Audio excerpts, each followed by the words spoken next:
கழகத்தினுடைய தலைவர், தமிழகத்தின் நிரந்தர முதலமைச்சர் நம்முடைய வெற்றி தளபதியுடைய தலைமையில் தமிழகம் சீரோடும் சிறப்போடும் எழுச்சியோடும் மக்கள் நலன் காக்கின்ற அரசாக இன்று விளங்கிக் கொண்டிருக்கிறது.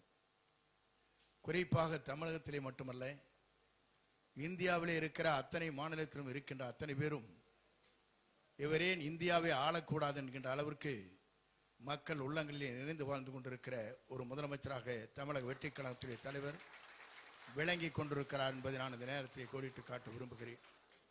நம்முடைய அமைச்சர்கள் டெல்லிக்கு செல்கிற போது கூட சில பேரிடத்திலே சொல்லியிருக்கிறார்.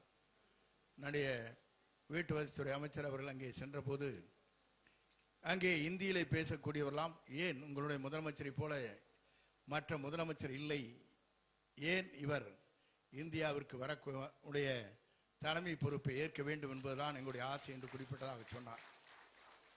நான் அதை சொல்வதற்கு காரணம், நம்முடைய முதலமைச்சருடைய நடவடிக்கை, அவர் எடுத்துக்கொண்டிருக்கிற ஒவ்வொரு துறையின் சார்பாக நடைபெறுகிற நிகழ்வுகளை பார்க்கின்ற போது நாடே வியந்து கொண்டிருக்கிறது. நாட்டு மக்கள் எதிர்பார்த்து கொண்டிருக்கிறார்கள். தமிழ்நாட்டில் ஒரு தூய்மையான ஆட்சியை நடத்தக்கூடிய ஒரு தூய தலைவர் தமிழ்நாட்டிலே தோன்றி இருக்கிறார் என்ற வரலாற்றை படைக்கிற தலைவராக நம்முடைய வெற்றி கழகத்துடைய தலைவர் தளபதி அவர்கள் விளங்கி கொண்டிருக்கிறார். நானை குறிப்பிடுவதற்கு காரணம், இன்று நம்முடைய தமிழ்நாட்டை பொறுத்தவரையிலும் நமக்கு கிடைத்திருக்கிற பொக்கிஷமாக நாம் கருதுகிறோம். ஏனென்று சொன்னால், இறைவனால் இன்றைக்கு படைக்கப்பட்டிருக்கிற தமிழ்நாட்டை ஆள்வதற்கு நீங்கள் தான் தகுதியுள்ள ஒரு முதலமைச்சர் என்ற முறையிலே தான் தமிழ்நாட்டு மக்கள் 2 மாத காலத்தில் நம்முடைய சின்னத்தை அறிமுகம் செய்து உலக நாடுகள் பூராம் 4 லட்சம் பேர் இன்றைக்கு வாக்களித்திருக்கிறார் சொன்னால் ஒரு வரலாறு படைக்கிற தலைவராக தமிழக வெற்றி கழகத்துடைய தலைவர் தளபதி அவர்கள் விளங்கி கொண்டிருக்கிறார் என்பதை நம்மால் காண முடிகிறது. நானை குறிப்பிடுவதற்கு காரணம், மற்றவர்களால் இதை பொறுத்து கொள்ள முடியவில்லை. இதுதான் இன்றைக்கு இருக்கிற நிலை. நான் குறிப்பிடுவதற்கு காரணம், சில பேர் கனவு கண்டார்கள், மீண்டும் ஆட்சிக்கு வருவோம் என்று கனவு கண்டார். அதை தூள் தூளாக்கிய பெருமை நம்முடைய தமிழக வெற்றி கழகத்துடைய தலைவர் ஒருவரால் தான் முடிந்திருக்கிறதே தவிர எவராலும் முடியவில்லை. இதுதான் வரலாறு. இதை நான் குறிப்பிடுவதற்கு காரணம், கனவு கண்டவர்களுக்கெல்லாம் இன்றைக்கு என்ன செய்வதென்றே தெரியாமல் தடுமாறி கொண்டிருக்கிற நிலை இருக்கிறது. இதைத்தான் புரட்சி தலைவர்கள் ஒரு பாடலை பாடுகிற போது, உலகத்திலே பெரிய ஆயுதம் எது என்று கேட்கின்ற போது அப்போது அவர் குறிப்பிடுகிற போது நல்ல கருத்துக்களை சொல்லுகிற போதுதான் சக்கரவர்த்தி திருமகன் மடத்திலே சொல்லுகிற போது ஒன்றை சொன்னார். உலகத்திலே பெரிய ஆயுதம் எது என்று கேட்கின்ற போது கத்தி, கடப்பாறை என்றெல்லாம் சொல்லிக்கொண்டே இருப்பார் நம்முடைய நகைச்சுவை மன்னன். அப்போது சொல்வார், நம்முடைய புரட்சி தலைவர் சொல்லுகிற போது ஒரே ஒரு கருத்தை மட்டும் தெளிவாக சொல்வார், உள்ளத்திலே நயவஞ்சகம் இருக்கும் வரை என்று அவர்களால் இன்றைக்கு ஆட்சியிலே இருக்கின்றவர்கள் என்ன செய்கிறார் என்பதை அழகாக எடுத்து சுட்டி காட்டியிருக்கிறார். நான் அதை சொல்வதற்கு காரணம், உலகத்திலே பயங்கரமான ஆயுதம் எது என்று கேட்கிற போது நதிகட்டு போன நயவஞ்சகரின் நாக்குத்தான் அது என்று சொல்வார். ஆகவே அப்படிப்பட்ட நயவஞ்சகர் தமிழ்நாட்டிலே இருக்கும் வரை தமிழ்நாட்டிலே இன்றைக்கு இது போன்ற நிலைகள் ஏற்படத்தான் செய்யும். அவரை பொறுத்தவரையிலும் ஒரு தூய்மையான ஆட்சி நடத்த வேண்டும் என்று கருதுகிற போது பெண்களை கொச்சைப்படுத்தி பேசுகின்ற அளவிற்கு ஒரு எதிர்க்கட்சி தலைவர் இருக்கிறார் என்று சொன்னால் இதை எவராலும் பொறுத்து கொள்ள முடியாது என்பதுதான் மக்களுடைய உள்ளத்திலே இருக்கிற நிலைகள். எல்லா கட்சியும் அவருக்காக கண்டன ஆர்ப்பாட்டம் அங்கே இருக்கிற அறிக்கையில வெளியிட்டிருக்கிறார். ஒரு கட்சிகள் கூட இல்லை, அனைத்து கட்சியை சார்ந்தவர்கள், பொதுமக்கள், அதே நேரத்தில் நல்ல மனம் படைத்தவர் அத்தனை பேரும் இந்த கருத்துக்களை வலிமையாக எடுத்து சொல்லியிருக்கிறார். பெண்களை கொச்சைப்படுத்தி பேசுவது என்பது இன்றைக்கு தமிழ்நாட்டிலே நடக்காத ஒன்றை எதிர்க்கட்சி தலைவர்கள் பேசியிருக்கிறார். ஆகவே இதற்குள்ள நடவடிக்கை மேற்கொள்ள வேண்டும் என்ற உணர்வுகளைத்தான் அனைத்து கட்சியை சார்ந்தவர்களும் பிரதிபலித்திருக்கிறார், பெண்களும் பிரதிபலித்திருக்கிறார். ஆகவே இவரை கைது செய்து சரிதான் என்பதுதான் இன்று மக்களுடைய உள்ளங்களே இருக்கின்ற நிலை.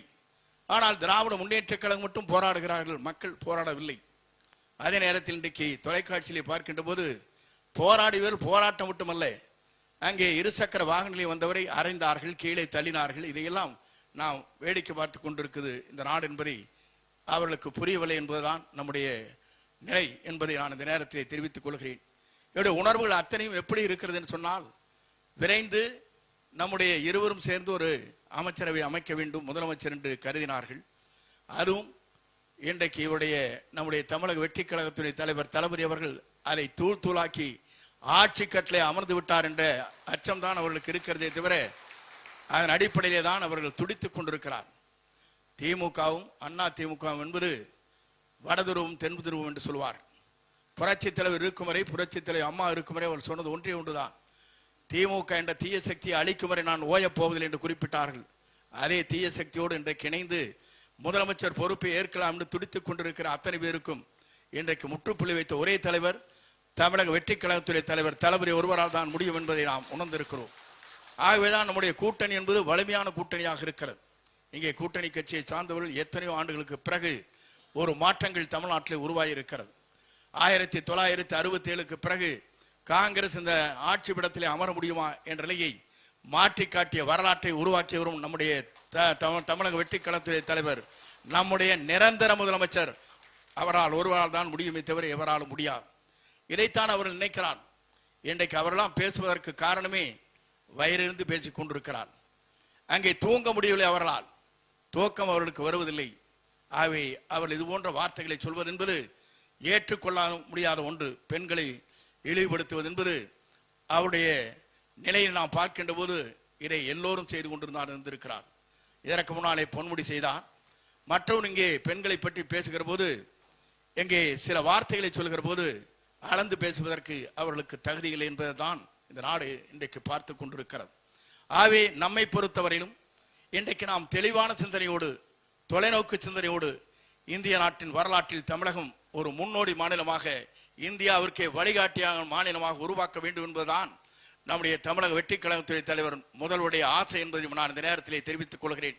இந்த ஆசை கனவிலே இவர் தூங்க முடியவில்லை. அதுதான் நாளை தேர்தல் வைத்தால் 234 நாம் தான் வருவோமே தவிர எவராலும் வர முடியாது. இதுதான் தமிழ்நாட்டின் வரலாறு. ஆகவேதான் அவரெல்லாம் துடித்துக் கொண்டிருக்கிறார்கள், எண்ணிக்கொண்டிருக்கிறார்கள். முடியவில்லை, அவரால் தூக்கம் வருவதில்லை.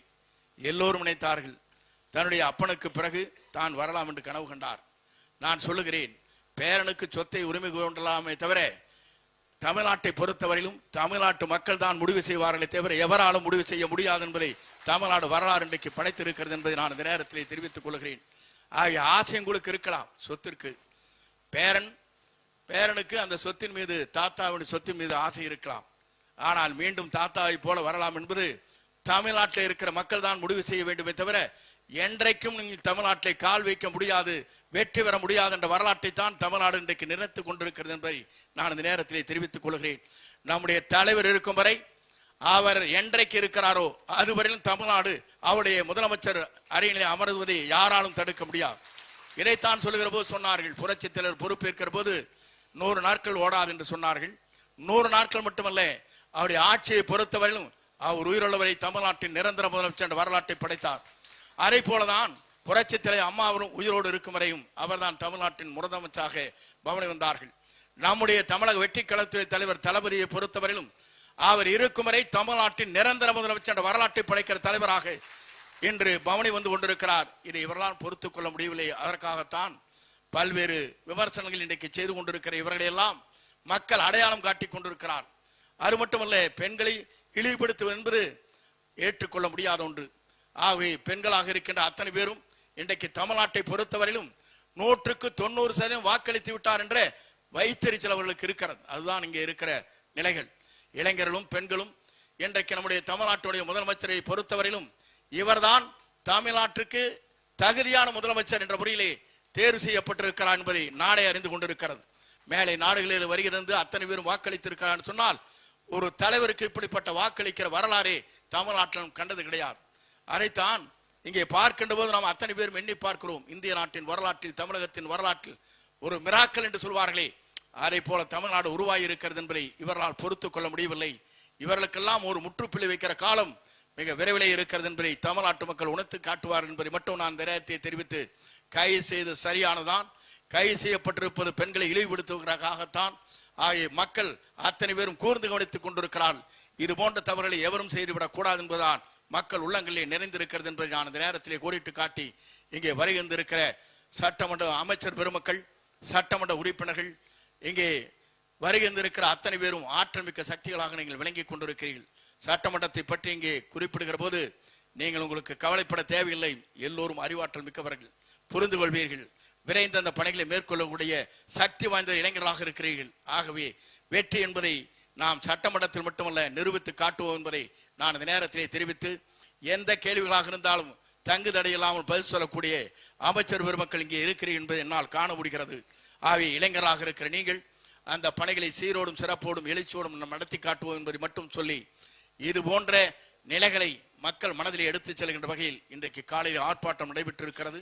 ஆர்ப்பாட்டத்தை பார்க்கிற போது நள்ளிரவு வழிதான் அங்கே எல்லோருக்கும் தகவல் தெரிவித்த உடனேயே 6 மணி நேரத்தில் ஒவ்வொரு 2000 பேர் 3000 பேர் கூடியிருக்கிறார் என்று சொன்னால் மக்கள் எவ்வளவு விழிப்புணர்ச்சியோடு இதை எதிர்க்கிறார்கள் இவருடைய பேச்சு என்பதை நாடே அறிந்து கொண்டிருக்கிறது என்பதை அந்த நேரத்திலே கோடிட்டு காட்டி வருகின்றிருக்கிற உங்கள் அத்தனை பேருக்கும் மீண்டும் ஒருவரை கோடான கோடி நன்றி மலர்களை தெரிவித்து விடைபெறுகிறேன். நன்றி, வணக்கம்.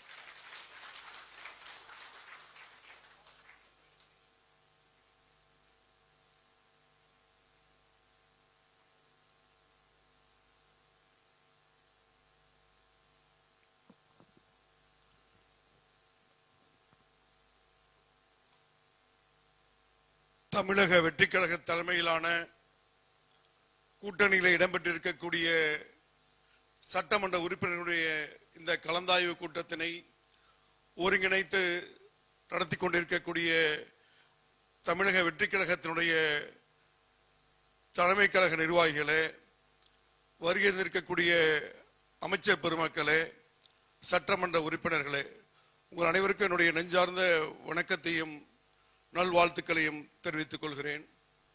கடந்த 1 மாத காலமாக நம்முடைய மாண்புமிகு முதலமைச்சர் அவர்கள் மிகுந்த அக்கறையோடு வரக்கூடிய நிதிநிலை கூட்டத்தொடரை, அந்த நிதிநிலை அறிக்கையிலே பல்வேறு திட்டங்களை இந்த மக்களுக்கு தந்திட வேண்டும் என்ற ஒற்றை நோக்கத்தோடு ஆய்வு கூட்டங்களை எல்லாம் நடத்தி முடித்திருக்கிறார்கள்.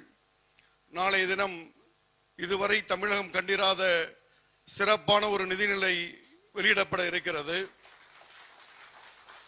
அதை பொறுத்துக் கொள்ள முடியாத மாண்புமிகு எதிர்க்கட்சி தலைவர் அவர்கள் நேற்றைய தினம் சேற்றை வாரி இறைத்திருக்கிறார்.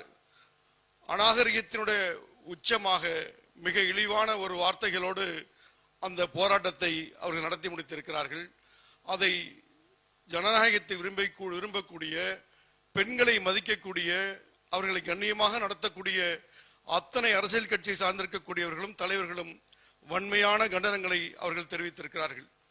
அவர்கள் எதை நோக்கி பயணிக்கிறார்கள், நாளைய தினம் சட்டமன்றத்திலே அவர்கள் என்ன நினைத்து செயல்பட இருக்கிறார் என்பதை எல்லாம் நாம் உணர்ந்து கொள்ளக்கூடிய வகையிலே அவர்களுடைய செய்கைகள் நடந்து கொண்டிருக்கிறது.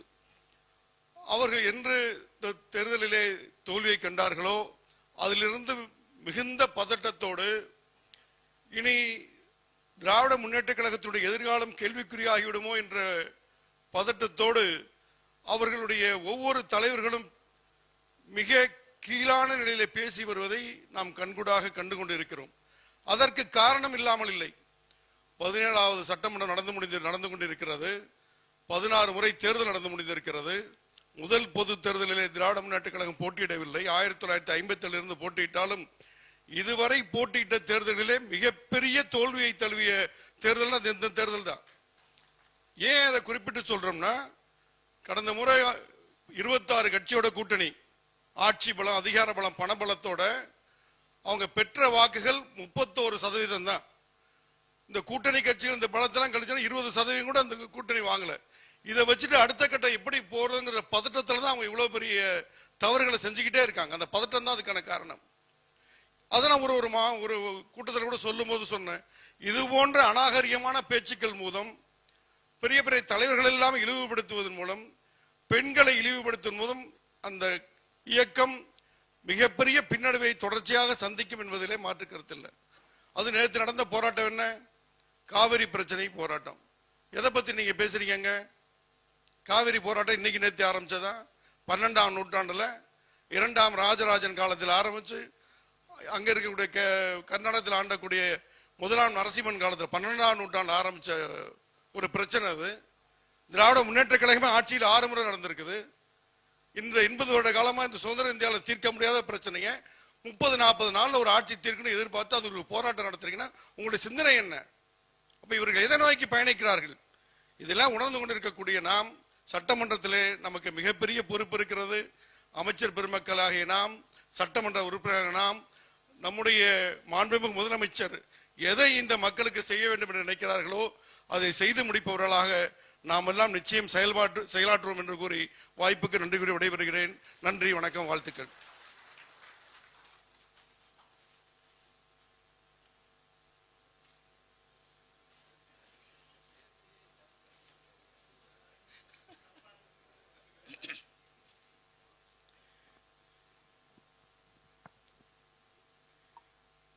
வணக்கத்திற்குரிய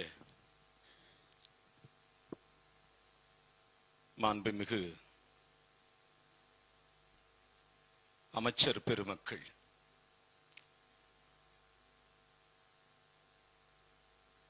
அருமைக்குரிய அண்ணன் செங்கோட்டையன் அவர்களே, மாண்புமிகு அமைச்சர் அருமைக்குரிய சகோதரர் ஆனந்த் அவர்களே, மாண்புமிகு அமைச்சர் அருமை நண்பர் ஆதவ் அர்ஜுனா அவர்களே, IUML இயக்கத்தின் சார்பாக அமைச்சராக எனக்கு முன்னாலே பேசி அமர்ந்திருக்கிற என் அன்பிற்கினிய சகோதரர் ஷாஜகான் அவர்களே, மற்றும் இன்று கூடியிருக்கிற மாண்புமிகு சட்டமன்ற உறுப்பினர்களே, உங்கள் அனைவருக்கும் காங்கிரஸ் பேரியக்கத்தின் சார்பாக என்னுடைய மனமார்ந்த நன்றிகளும் வாழ்த்துக்களும் வணக்கங்களும் தெரிவித்துக் கொள்வதிலே மகிழ்ச்சி அடைகிறேன். இன்று மாலை நாம் நடத்தி கொண்டிருக்கிற கூட்டம் என்பது மிகவும் முக்கியமான கூட்டம். இன்று இந்த கூட்டத்தினுடைய பொருள் மிகவும் சக்தி வாய்ந்த ஒரு பொருள்.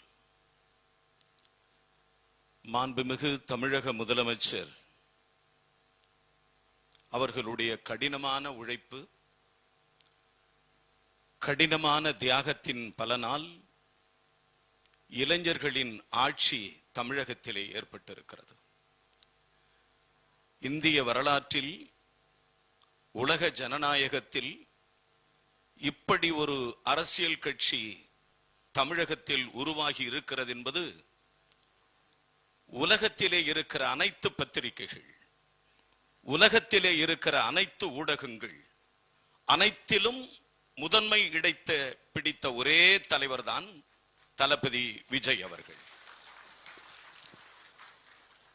உலக நாடுகளுக்கு, எந்த நாடுகளுக்கு சென்றாலும் சரி, எந்த மூலைக்கு சென்றாலும் சரி, எல்லா பத்திரிகைகளும் தலைப்புச் செய்தி, எல்லா அரசியல் கட்சி தலைவரிடம் நம்மோடு விவாதிப்பது உங்கள் மாநிலத்தின் முதலமைச்சர் யார், உங்கள் மாநிலத்தின் முதலமைச்சர் யார் என்று கேட்கிற பொழுது 3 எழுத்து மந்திரம் மாண்புமிகு விஜய் என்று சொல்லுகிற பொழுது உலகமே அதிர்ந்து கொண்டிருக்கிறது. காரணம், உலகத்தில் நடைபெற்றிருக்கிற மாபெரும் அரசியல் மாற்றம் தமிழ் மண்ணிலே தான் நடைபெற்றிருக்கிறது என்கிற செய்தி உலகளவில் பரப்பப்பட்டிருக்கிறது. நண்பர்களே, நான் திருவாரூர் மாவட்டத்தினுடைய பொறுப்பு அமைச்சர். இங்கே இருக்கிற அமைச்சர்களை காட்டிலும், இங்கே இருக்கிற சட்டமன்ற உறுப்பினர்களை காட்டிலும் நேற்று நடந்த அநாகரிகமான செயல் என்பது கண்டிக்கப்பட வேண்டிய செயல். முதல் குரல் கொடுக்க வேண்டியவன் திருவாரூர் மாவட்டத்தினுடைய பொறுப்பு அமைச்சர், காங்கிரஸ் கட்சியினுடைய விஸ்வநாதன் என்பதை இந்த நேரத்திலே பதிவு செய்ய விரும்புகிறேன். வேற எந்த மாவட்டத்திலையும் போய் பேசல எதிர்கட்சி தலைவர். எதிர்கட்சி தலைவர் டெல்டா மாவட்டத்தில் போய் பேசியிருக்கிறார். இந்திய நாட்டில், குறிப்பாக தமிழ்நாட்டில் பெண்களை தெய்வமாக வணங்குகிற மாநிலம் இது. நிலமகள் என்று தான் பெண்ணை அழைப்போம். கங்கை, யமுனை, காவிரி, நர்மதா என்று பெண்களை வர்ணிக்கிற இந்த தாய் மாநிலம் தமிழ் மாநிலம். தமிழ்நாட்டில் பெண்களை நாம் தெய்வமாக வணங்குகிறோம், தாயாக வணங்குகிறோம், தங்கையாக வணங்குகிறோம், தன் சகோதரியாக வணங்குகிறோம். ஆனால் தாய் தமிழ் நாட்டில் திராவிட இயக்க கட்சிகள், குறிப்பாக திராவிட முன்னேற்ற கழகம் அநாகரிகமான செயலை ஆரம்பித்து வைத்திருக்கிறது. இன்றல்ல நேற்றல்ல நண்பர்களே, கடந்த பல ஆண்டுகளாக கொச்சை தமிழில் பெண்களை அவமானப்படுத்தி பேசுகிற தமிழ் மொழியை கற்றுக் கொடுத்தவர்களே திராவிட முன்னேற்ற கழகத்தை சார்ந்தவர்கள் என்பதை நீங்கள் மறந்துவிடக் கூடாது. நான் ஒரு செய்தியை இந்த அரங்கத்திலே பதிவு செய்ய விரும்புகிறேன். பெருந்தலைவர் காமராஜருடைய ஆட்சி நடக்கிறது. எங்கள் மாவட்டம் காஞ்சிபுரத்தை சேர்ந்த ஓவி அழகேசன் என்கிற ஒரு அமைச்சர் இருக்கிறார். அவர் மத்தியத்தில் ரயில்வே துறையினுடைய இணையமைச்சர். மாண்புமிகு லால் பகதூர் சாஸ்திரி அவர்கள் மத்தியத்தினுடைய அமைச்சர், ரயில்வே அமைச்சர். அரியலூரில் ஒரு ரயில் விபத்து ஏற்படுகிறது. ரயில் விபத்து ஏற்பட்டவுடன் திராவிட முன்னேற்ற கழகம் எப்படி அழைக்கிறார்கள் தெரியுமா? அரியலூர் அழகேசா. எப்படி? அரியலூர் அழகேசா, நீ ஆண்டது போதாதா, மக்கள் மாண்டது போதாதா என்கிற கொச்சையாக வர்ணிக்கிற ஆற்றல் படைத்தவர்கள் தான் திராவிட முன்னேற்ற கழகத்தை சார்ந்த தோழர்கள், தொண்டர்கள், இயக்கத்தினுடைய தலைவர்கள். அது மட்டுமல்ல, சோழவந்தானில் பொன்னம்மாள் என்கிற ஒரு சட்டமன்ற உறுப்பினர் இருந்தார். நிலக்கோட்டையினுடைய 6 முறை சட்டமன்ற உறுப்பினர் பொன்னம்மாள் அவர்கள். திராவிட முன்னேற்ற கழகத்தை சேர்ந்தவர்கள் சொன்னார்கள் ஒரு காலத்தில், நிலக்கோட்டை பொன்னம்மா நெல்லு விலை என்னம்மா என்று கேட்டவர்கள் தான் திராவிட முன்னேற்ற கழகம். சோழவந்தான் பொன்னம்மா சோளம் விலை என்னம்மா என்று கேட்டவர்கள் தான் திராவிட முன்னேற்ற கழகத்தை சார்ந்தவர்கள். பேசுகிற பொழுது அருமைக்குரிய அருமை அண்ணன் வருவாய்த்துறை அமைச்சர் பேசினாரே, நாக்கில் நரம்பு இல்லாத பேசுகிற திராவிட முன்னேற்ற கழகம். நண்பர்களே, ஒரு வார்த்தை வெல்லும், ஒரு வார்த்தை கொல்லும். ஒரு வார்த்தை வெல்லும், ஒரு வார்த்தை கொல்லும். நண்பர்களே, பக்தவச்சல முதலமைச்சராக இருந்தார். பக்தவச்சலத்தை பார்த்து கேட்டார்கள். என்ன கேட்டார்கள் தெரியுமா? பக்தவச்சலம் அண்ணாச்சி பருப்பு விலை என்னாச்சு என்று கேட்டவர்கள் தான் திராவிட முன்னேற்ற கழகத்தை சார்ந்தவர்கள். திராவிட முன்னேற்ற கழகத்திற்கு சிலேடையாக பேசுவதில் அவர்கள் ஆற்றல் மிகுந்தவர்கள். அசிங்கமான வார்த்தைகளை பிரயோகம் பண்ணுவதில், கோயபல்ஸ் பிரச்சாரம் பண்ணுவதில் அவர்களை மிஞ்சியவர்கள் தமிழ்நாட்டில் எவருமே இருக்க முடியாது. நான் கேட்கிறேன், மேகதாது அணை பிரச்சனை, காங்கிரஸ் கட்சியினுடைய நிலைப்பாடு மிக தெளிவான நிலைப்பாடு. பத்திரிகையாளர்கள் என்னை தான் கேட்டார்கள்.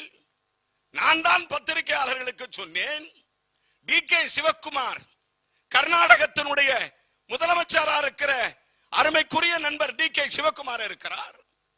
என்னை காங்கிரஸ் கட்சியினுடைய அமைச்சர் உங்களுடைய பதில் என்ன என்று கேட்டார்கள். நான் சொன்னேன், டி.கே. சிவக்குமார் எனது நண்பர். டி.கே. சிவக்குமார் முதலமைச்சர் எனது நண்பர்.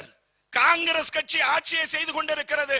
ஆனாலும் கூட கர்நாடக அரசாங்கத்தால் மேகதாது அணை கட்டுவதற்கு ஒரு செங்கல்லை கூட எடுத்து வைப்பதற்கு காங்கிரஸ் பேரியக்கம், அன்பிற்குரிய முதல்வர் தளபதி விஜய் தலைமையில் இருக்கிற அரசாங்கம் ஒருபோதும் அனுமதிக்காது என்பதை கடுமையான சொற்களால் பயன்படுத்தியவன் காங்கிரஸ் கட்சிக்காரன். தளபதியோடு நாங்கள் நிற்கிறோம், தளபதியோடு நிமிர்ந்து நிற்கிறோம், தளபதியோடு எந்த யுத்தத்திற்கும் தயாராக நாங்கள் இருக்கிறோம். முக்கியமான செய்தி நண்பர்களே, தோழர்களே, நடந்து முடிந்திருக்கிற நேற்றைய சம்பவம் என்பது தமிழக வரலாற்றில் பெண்களை கேலி கூத்தாக, கேவலமாக, இழிவாக பேசுகிற அநாகரிகமான செயலுக்கு சொந்தக்காரர் தமிழகத்தினுடைய எதிர்க்கட்சி தலைவர். அவர்களுடைய பேச்சுக்கு இன்று கண்டனத்தை காங்கிரஸ் பேரியக்கம் வலிமையாக தெரிவித்துக் கொள்கிறது. எந்த விதமான மாற்றம் இல்லை. இது ஜனநாயக நாடு. ஜனநாயக நாடு என்று சொன்னால் உங்கள் விருப்பத்திற்கு போல் பேசுவது ஜனநாயகமா?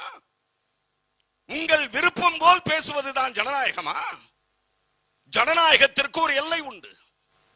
அந்த ஜனநாயகத்தினுடைய எல்லை என்பது சட்டமன்ற மரபுகளை மீறாமல் இருப்பது, நாடாளுமன்ற மரபுகளை மீறாமல் இருப்பது, கொச்சை மொழியை பயன்படுத்தாமல் இருக்கிறது, கேளிக்கை நிமிடங்களை ஜாக்கிரதையாக அளந்து அளந்து பேசுவதுதான் இந்த நாட்டினுடைய முதுமொழி, இந்த நாட்டினுடைய பழக்க வழக்கம். ஆனால் எதிர்க்கட்சி தலைவரினுடைய நேற்றைய பேச்சு, நேற்றைய வழிமுறை, நேற்றைய போக்கு என்பது தமிழக பெண்களால், தமிழக மக்களால் கண்டனத்துக்குரிய மாபெரும் பாதக செயல் என்பதை உணர்ந்து கொள்ள வேண்டும். திராவிட முன்னேற்ற கழகம் போராடுகிறார்கள். என்ன சொல்லி போராடுகிறார்கள்? எதை சொல்லி போராடுகிறார்கள் நண்பர்களே? அவர்கள் பொய் சொல்லி போராடுகிறார்கள். இதுதான் உண்மையான செய்தி. ஆனால் தளபதி விஜய் சார் அவர்களின் பின்னால் இருக்கிற நாம் நிஜத்தை சொல்லி தலை நிமிர்ந்து நின்று கொண்டிருக்கிறோம். அதுதான் அவர்களுக்கும் நமக்கும் இருக்கிற வித்தியாசம். கோயபல்ஸ் பிரச்சாரத்தை தினமும் செய்வார்கள், சட்டமன்றத்திலும் செய்வார்கள், நாடாளுமன்றத்தில் இன்று செய்ய துணிந்திருக்கிறார்கள். என்னுடைய அருமை தலைவர் ராகுல் காந்தி அவர்கள் மிக அழகாக சொன்னார். 2 தினங்களுக்கு முன்பு சென்னைக்கு வந்தார், மாவட்ட தலைவர்கள் கூட்டத்திலே கலந்து கொண்டார். எங்களை அழைத்து சொன்னார், இந்த அரசுக்கு உங்களால் ஒரு சிறு பாதகம் கூட ஏற்பட்டு விடக்கூடாது, மிக ஜாக்கிரதையாக உங்கள் ஒவ்வொரு அசைவுகளும் இருக்க வேண்டும் என்பதை உத்தரவிட்டு சென்றிருக்கிறார். இந்த அரசு மீது ஒரு சிறு துளி கலங்கம் விளைவிக்குமேயானால் அதற்கு துணிந்து நின்ற முதல் சிப்பாயாக காங்கிரஸ் பேரியக்கத்தை சார்ந்தவர்கள் நாங்கள் நிற்போம் என்கிற செய்தியையும் எங்கள் தலைவர் எங்களுக்கு சொல்லி இருக்கிறார். ஆக நண்பர்களே, தோழர்களே, நேற்று நடந்த சம்பவம் என்பது அவமானத்துக்குரிய சம்பவம். கைது செய்வதற்கு முறையாக தகுதி படைத்தவர் தான் உதயநிதி ஸ்டாலின். அதில் இந்த மாற்று கருத்தும் கிடையாது. சட்டம் தன் கடமையை செய்கிறது. சட்டம் என்ன வேடிக்கை பார்க்குமா? சட்டம் என்ன கடலை சாப்பிட்டுக் கொண்டிருக்குமா? சட்டம் தன் கடமையை செய்திருக்கிறது. அதன் அடிப்படையிலே தான் சட்டமன்றத்தினுடைய எதிர்க்கட்சி தலைவராக இருக்கிற உதயநிதி ஸ்டாலின் அவர்கள் கைது செய்யப்பட்டிருக்கிறார்கள். கைது செய்யப்பட்டிருக்கிற காரணம் தமிழகத்தில் இருக்கிற கோடான கோடி பெண்களின் கடுமையான கண்டன குரல். அது அந்த கைதுக்கு தமிழகத்தில் இருக்கிற ஏகோபித்த பெண்களின் ஒட்டுமொத்தமான ஆதரவு கைது செய்யப்பட வேண்டும் என்கிற கோரிக்கையின் அடிப்படையிலே தான் இன்று கைது செய்யப்பட்டிருக்கிறார். ஆக தமிழக காங்கிரஸ் கமிட்டி இதை வன்மையாக கண்டிக்கிறது, வன்மையாக எதிர்க்கிறது என்கிற செய்தியை சொல்லி இந்த கூட்டத்தை ஏற்பாடு செய்திருக்கிற தமிழக வெற்றி கழகத்தினுடைய தலைவர்களுக்கும் நிர்வாகிகளுக்கும் மாண்புமிகு முதலமைச்சர் அவர்களுக்கும் என் மனமார்ந்த நன்றியையும் வணக்கத்தையும் தெரிவித்து விடைபெறுகிறேன். நன்றி, வணக்கம், ஜெய்ஹிந்த்.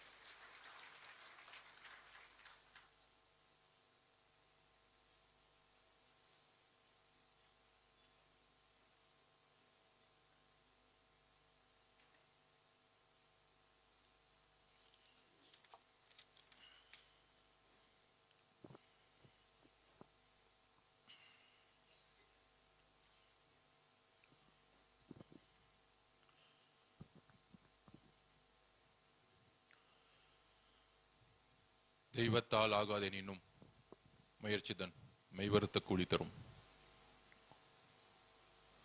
மாண்புமிகு அண்ணன் அமைச்சர் பொதுச் செயலாளர் அண்ணன் ஆனந்தன் அவர்களே, மாண்புமிகு அமைச்சர் செங்கோட்டையன் அவர்களே, மாண்புமிகு அமைச்சர் ஷாஜகான் அவர்களே சகோதரர், மாண்புமிகு அமைச்சர் மூத்த அமைச்சர் திரு விஸ்வநாதன் அவர்களே, அமைச்சர்களே, சட்டமன்ற உறுப்பினர்களே, நண்பர்களே, எல்லோருக்கும் வணக்கம்.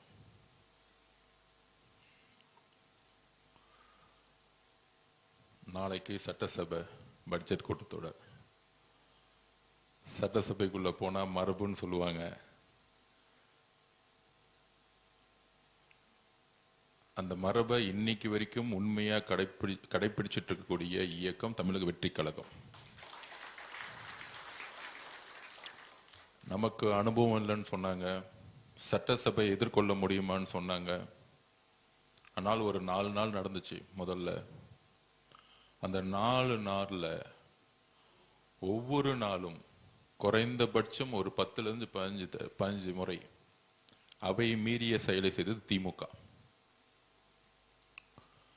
சோ திமுகக்கே பாடம் எடுத்தாரு நம்மளுடைய தமிழக முதலமைச்சர், நம்மளுடைய அண்ணன் விஜய் அவர்கள். நம்மளுடைய சட்டமன்ற உறுப்பினர்கள், நம்மளுடைய அமைச்சர்கள் பேசவே முடியல அவங்களால அந்த 4 நாள். இப்ப அடுத்த பட்ஜெட் கூட்டத்தொடர் மானிய கோரிக்கை. அப்ப என்ன கால சூழ்நிலையில் நாம் இங்க இருக்கிறோம், இன்னைக்கு நிக்கிறோம். மே 10, 2026க்கு முன்னு 2026க்கு பின்பு 60 வருஷ அரசியலை தமிழக வெற்றி கழகத்துடைய தலைவரும் சரி, நாமும் சரி, ஒரு மிகப்பெரிய வரலாற்றை மாற்றி அமைச்சோம். அது எல்லாருக்கும் தெரியும். அன்றையிலிருந்து இன்னை வரைக்கும் ஒரு 80 நாள் ஆயிருக்கும். இந்த 80 நாள்ல திமுகவோட அரசியல் முதல்ல என்னன்னா, முதல் கொள்கை அவன் கொள்கை எப்படி தமிழக வெற்றி கழகத்தோடைய ஆட்சியை கவுக்கிறது. இந்த 80 நாள்ல ஒரே கொள்கை திரு மு.க. ஸ்டாலின் அவர்களுக்கும் திரு உதயநிதி அவர்களுக்கும் இருக்கக்கூடிய ஒரே சிந்தனை. இது நம்ம சொல்லல, திரு மு.க. ஸ்டாலின் அவர்களே சொல்றாரு மீட்டிங்ல, 6 மாசத்துல உங்களுடைய ஆட்சி இருக்காது. 57 எம்எல்ஏ ஜெயிச்சவரு எப்படி 6 மாசத்துல ஆட்சி இருக்காதுன்னு சொல்ல முடியும்? திரு மு.க. ஸ்டாலின் அவர்களுக்கு என்ன எங்க இருந்து எம்எல்ஏ கிடைக்கும்? நம்மள பார்த்து குதிரை பேருங்கிறாங்க. 57 எம்எல்ஏ இருக்கக்கூடிய மு.க. ஸ்டாலின் எப்படி ஆட்சியை உருவாக்குவார்? எப்படி தமிழக வெற்றி கழகத்தை பார்த்து ஆட்சி இருக்காதுன்னு சொல்ல முடியும்? அதுக்குதான் இந்த குதிரை பேர வழக்கு. திரு செந்தில் பாலாஜிய கரெக்டா போலீஸ் டார்கெட் பண்ணி நம்ம கிட்ட இருக்க எம்எல்ஏ கிட்ட எல்லாம் போன் பண்ணி 50 கோடி கொடுக்கிறேன், 100 கோடி கொடுக்கிறேன், உங்களுக்கே எதிர்காலம் இல்ல, கொளத்தூர்ல டோட்டலா தோத்துட்டு வீட்டுல உட்கார்ந்துட்டு இருக்கீங்க.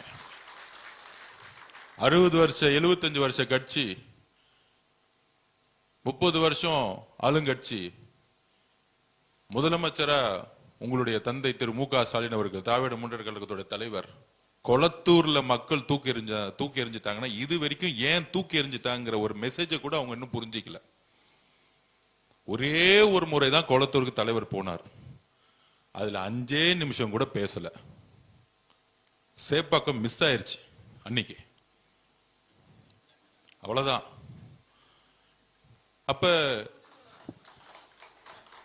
அப்ப கொளத்தூருடைய தோல்வி ஒட்டுமொத்த திமுகவுடைய கடைசி சாம்ராஜ்யத்துடைய அத்தியாயம். இதுதான் தமிழக மக்களுடைய தீர்ப்பு. இன்னுமேட்டு திமுக குடும்பத்திலிருந்து ஒருத்தரும் முதலமைச்சர் ஆவே முடியாது. எழுதி வச்சுக்கோங்க. நீங்க என்ன அவதூறு வேணா பரப்பிக்கோங்க, என்ன பொய் வேணா பரப்புங்க, அதுக்கெல்லாம் நாம ரெடி. எல்லாத்தையும் பார்த்துட்டு வந்திருக்காரு எங்க தலைவர். நீங்க 4 நாள் உக்காந்து 2வது நாள் அன்னைக்கு பேட்ச் ஒண்ணு குத்திட்டு வராங்க, வாயத்தரங்க சிஎம். நான் அப்பயே சொன்னேன், அவர் அமைதியா 5 மணி நேரம் யோகா பண்ற மாதிரி அமைதியா உட்கார்ந்துட்டு இருந்தார். என்னைக்கு அவர் வாயை திறக்க போறோம் அன்னைக்கு நேஷனல் ஹெட்லைன்ஸ், அடுத்த 1 மாசத்துக்கு கதறுவாங்கன்னு நான் 3வது நாள் சொன்னேன். பேச ஆரம்பிச்ச அடுத்த செகண்ட் வெளிநடப்பு பண்ணிட்டாங்க. சட்டசபையில 3 நாளா வாயத்தரங்க செய்யம்னு சொல்லிட்டு அவர் எந்திரிச்சு என்ன பேசுறான்னு கூட கேட்கல. பார்ட்டி ஃபண்டுன்னு சொன்னதுதான் மிச்சம். உடனே திமுக அரைஞ்சிட்டாங்க. இந்த திருடங்கள்லாம் திருடிட்டு ஓடி போகும்போது போலீஸ் துரத்தும் போது யார் திருடன் யார் சொல்றான்னு அவன் தான் திருடனா இருப்போம். அன்னைக்கு சட்டசபையில எல்லாரும் எந்திரிச்சு நினைச்சிட்டாங்க. பார்ட்டி ஃபண்டுன்னு ஏன் சொல்றீங்க? அங்க இருக்க அதிமுகவுடைய பொதுச்செயலர் இபிஎஸ் உட்கார்ந்துட்டு இருக்காரு, அவர் அமைதியா உட்கார்ந்துட்டு இருக்காரு. இந்த சண்டையில நம்ம எந்திரிக்க கூடாதுப்பா, நம்ம அமைதியா இருப்போம். ஆனா திமுக எந்திரிச்சு எக்ஸ்போஸ் ஆயிட்டாங்க. அப்ப அவர் பேசுறது கேட்க முடியல. ஏன் முடியலன்னா அதான் ஆதிக்கம். நான் திருப்பியும் பதிவு பண்ண, திமுகவுடைய தோல்விக்கு ஆதிக்கம். பண்ணையார் மனத்தனம், நாம மட்டும்தான் ஆளுங்கட்சி, எங்க அப்பா எங்க புள்ள நாங்க மட்டும்தான் முதலமைச்சர், ஒரு கொத்தடிமை கூட்டம் தான் அமைச்சர்கள். இப்படி ஒரு சிந்தனையை அவங்க நம்பிட்டாங்க. எலெக்ஷன் முன்னாடி ரொம்ப நம்பிட்டாங்க. அடுத்த 26க்கு இப்ப என் டிபார்ட்மெண்ட்லாம் பாத்தீங்கன்னு வச்சுக்கோங்க, நெடுஞ்சாலை துறையிலையும் பொதுப்பணித்துறையிலையும் 2028 வரைக்கும் டெண்டர் போட்டு போயிருக்காங்க. அட்வான்ஸ் வாங்கிட்டாங்க. கரெக்டா மார்ச் மாசம் ஏப்ரல் மாசம் டெண்டரை போட்டு 2028 வரைக்கும் டெண்டரை போட்டுட்டு அட்வான்ஸ் உனக்கு எல்லாம் வச்சுக்கோ, நான் தான் ஆட்சிக்கு வர போறேன். அப்ப அவங்களுக்கு என்னன்னா முடிவு பண்ணிட்டாங்க, ஓகே நம்ம தான் அடுத்தது, என் பிள்ளைய தூக்கி அடுத்த முதலமைச்சர் போறேன், ஒரு கடுமையான சிந்தனை வந்துருச்சு அவங்களுக்கு.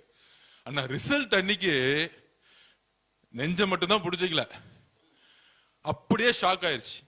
உடனே அதிமுக பேச பார்த்தாங்க. அந்த கதையெல்லாம் நமக்கு எல்லாருக்கும் தெரியும். அதுல கூட்டணி கட்சிகளே சொல்லிட்டாங்க, நாங்க நீங்க அதிமுகவும் திமுகவும் சேர்ந்து பிஜேபியோட சேர்ந்து ஆட்சி அமைக்க போகுதுன்னு கம்யூனிஸ்ட் தோழர்கள், ஐஎம்எல் தோழர்கள், காங்கிரஸ் தோழர்கள் எல்லாரும் சொல்லிட்டாங்க. இந்த அரசியல் ஃபர்ஸ்ட் 30 நாள் போச்சு. அடுத்த 30 நாள் நம்ம எம்எல்ஏ கிட்ட 50 கோடி கொடுக்கலாமா, 20 கோடி கொடுக்கலாமா? வேட்பாளரா இருக்கும் போதே 1 ரூபாய் கொடுத்து என் வேட்பாளரை வாங்க முடியல. எம்எல்ஏ ஆன எங்களுடைய சட்டமன்ற உறுப்பினர் கிட்ட எதிர்காலமே இல்லாத திமுக தலைவரே சட்டமன்ற உறுப்பினர் ஆக முடியாத திமுக நம்ம சட்டமன்ற உறுப்பினர் பேசுறாங்களா 50 கோடி தரேன், 20 கோடி தரேன். அவங்க பக்காவா ரெக்கார்ட் பண்ணி போலீஸ்ல கொடுத்துட்டாங்க. அதனால செந்தில் பாலாஜி காலையிலயும் மாலையிலும் சைன் போட்டுட்டு இருக்காரு. அப்ப நம்ம சட்டமன்ற உறுப்பினருக்கு தெரியாதா? அடுத்த 10 வருஷம் இல்ல, திமுக தலைவர் மு க ஸ்டாலின் அவர்களே, எம்ஜிஆர் உயிரோட இருக்க வரைக்கும் அவர் சேர்ல இருந்து உங்க அப்பானாலே தூக்க முடியல, எழுதி வச்சுக்கோங்க. அவர் இருக்கிற வரைக்கும் உங்களால ஒண்ணுமே செய்ய முடியாது. உங்களோட சாம்ராஜ்யம் முடிஞ்சிருச்சு. அதுக்கு ஒரு 6 மாசம் அவங்க ஒத்துக்கிறதுக்கு. அது வரைக்கும் இந்த கடல்ல மீன் இருக்கு பாத்தீங்களா, எடுத்து தரையில போட்டீங்கன்னு வச்சுக்கோங்க, அப்படியே துள்ளும் பாத்தீங்களா, இந்த 6 மாசம் அப்படியே துள்ளிட்டு இருப்பாங்க. அதை நம்ம கொஞ்சம் கண்டுக்கூடாது. ஒரு 6 மாசத்துல அப்படியே அமைதியா வீட்டை விட்டு வரமாட்டாங்க. அப்ப திமுக தலைவர் சட்டமன்ற உறுப்பினரா வர முடியல, சட்டசபைக்குள்ள வர முடியல. அடுத்தது யாரு எதிர்கட்சி தலைவராக்கலாம்? நான் உங்களுக்குள்ள ஒரு கூட்டம். எவ்வளவு சிறந்த அறிவாளிகள் இருக்காங்க திமுகல, இன்னைக்கு இருக்கிறாங்க. ஆனா திருப்பியும் திரு மு க ஸ்டாலின் அவர்கள் ஒரு எதிர்கட்சி தலைவர்னா என்ன, ஈக்குவல் டு கேபினட் ரேங்கிங், அமைச்சருக்கு ஈக்குவல். அது தான் புள்ளதான் எதிர்கட்சி தலைவர் ஆகணும். திருப்பியும் ஒரு பட்டாபிஷேகம், துணை முதலமைச்சர் ஆக்குறது ஒரு பட்டாபிஷேகம், எதிர்கட்சி தலைவராக ஆக்குறது ஒரு பட்டாபிஷேகம். எப்ப லாஸ்ட் 5 வருஷம் சட்டசபைக்கு வராத ஒருத்தரை தூக்கி பட்டாபிஷேகம் பண்ணி எதிர்கட்சி தலைவர். அவரு ஃபர்ஸ்ட் 4 நாள் நம்ம பார்த்துட்டு தான் இருந்தோம் என்ன பண்றாரு அப்படின்னு. எந்திரிச்சு திடீர்னு ஒரு பேப்பர் எடுப்பாரு, சோபா மாடல் அதுன்னு பேசி திருப்பி உட்காந்துருவார். கடைசி நாள்ல முதலமைச்சர் பேச ஆரம்பிச்சாரு. எந்திரிச்சிட்டு இப்படிலாம் பேசக்கூடாது, பார்ட்டி ஃபண்ட் எல்லாம் பேசக்கூடாது. அப்ப வரலாற்றுல முதல் முறையா ஒரு முதலமைச்சர் தான் கடைசியா பேசி முடிப்பார். கவர்னருடைய உரைக்கு எல்லா கட்சியோட தலைவர்கள் பேசுவாங்க, எதிர்கட்சி தலைவர் பேசுவாரு, எல்லாத்துக்கும் பதில் முதலமைச்சர் கொடுப்பார். அதோட சட்டசபை முடிஞ்சிட்டு தேதி குறிப்பிடாம முடிச்சு வைப்பாங்க. இது எல்லாருக்கும் தெரியும். சபாநாயகர் திடீர்னு ஒண்ணு சொல்லிட்டார்,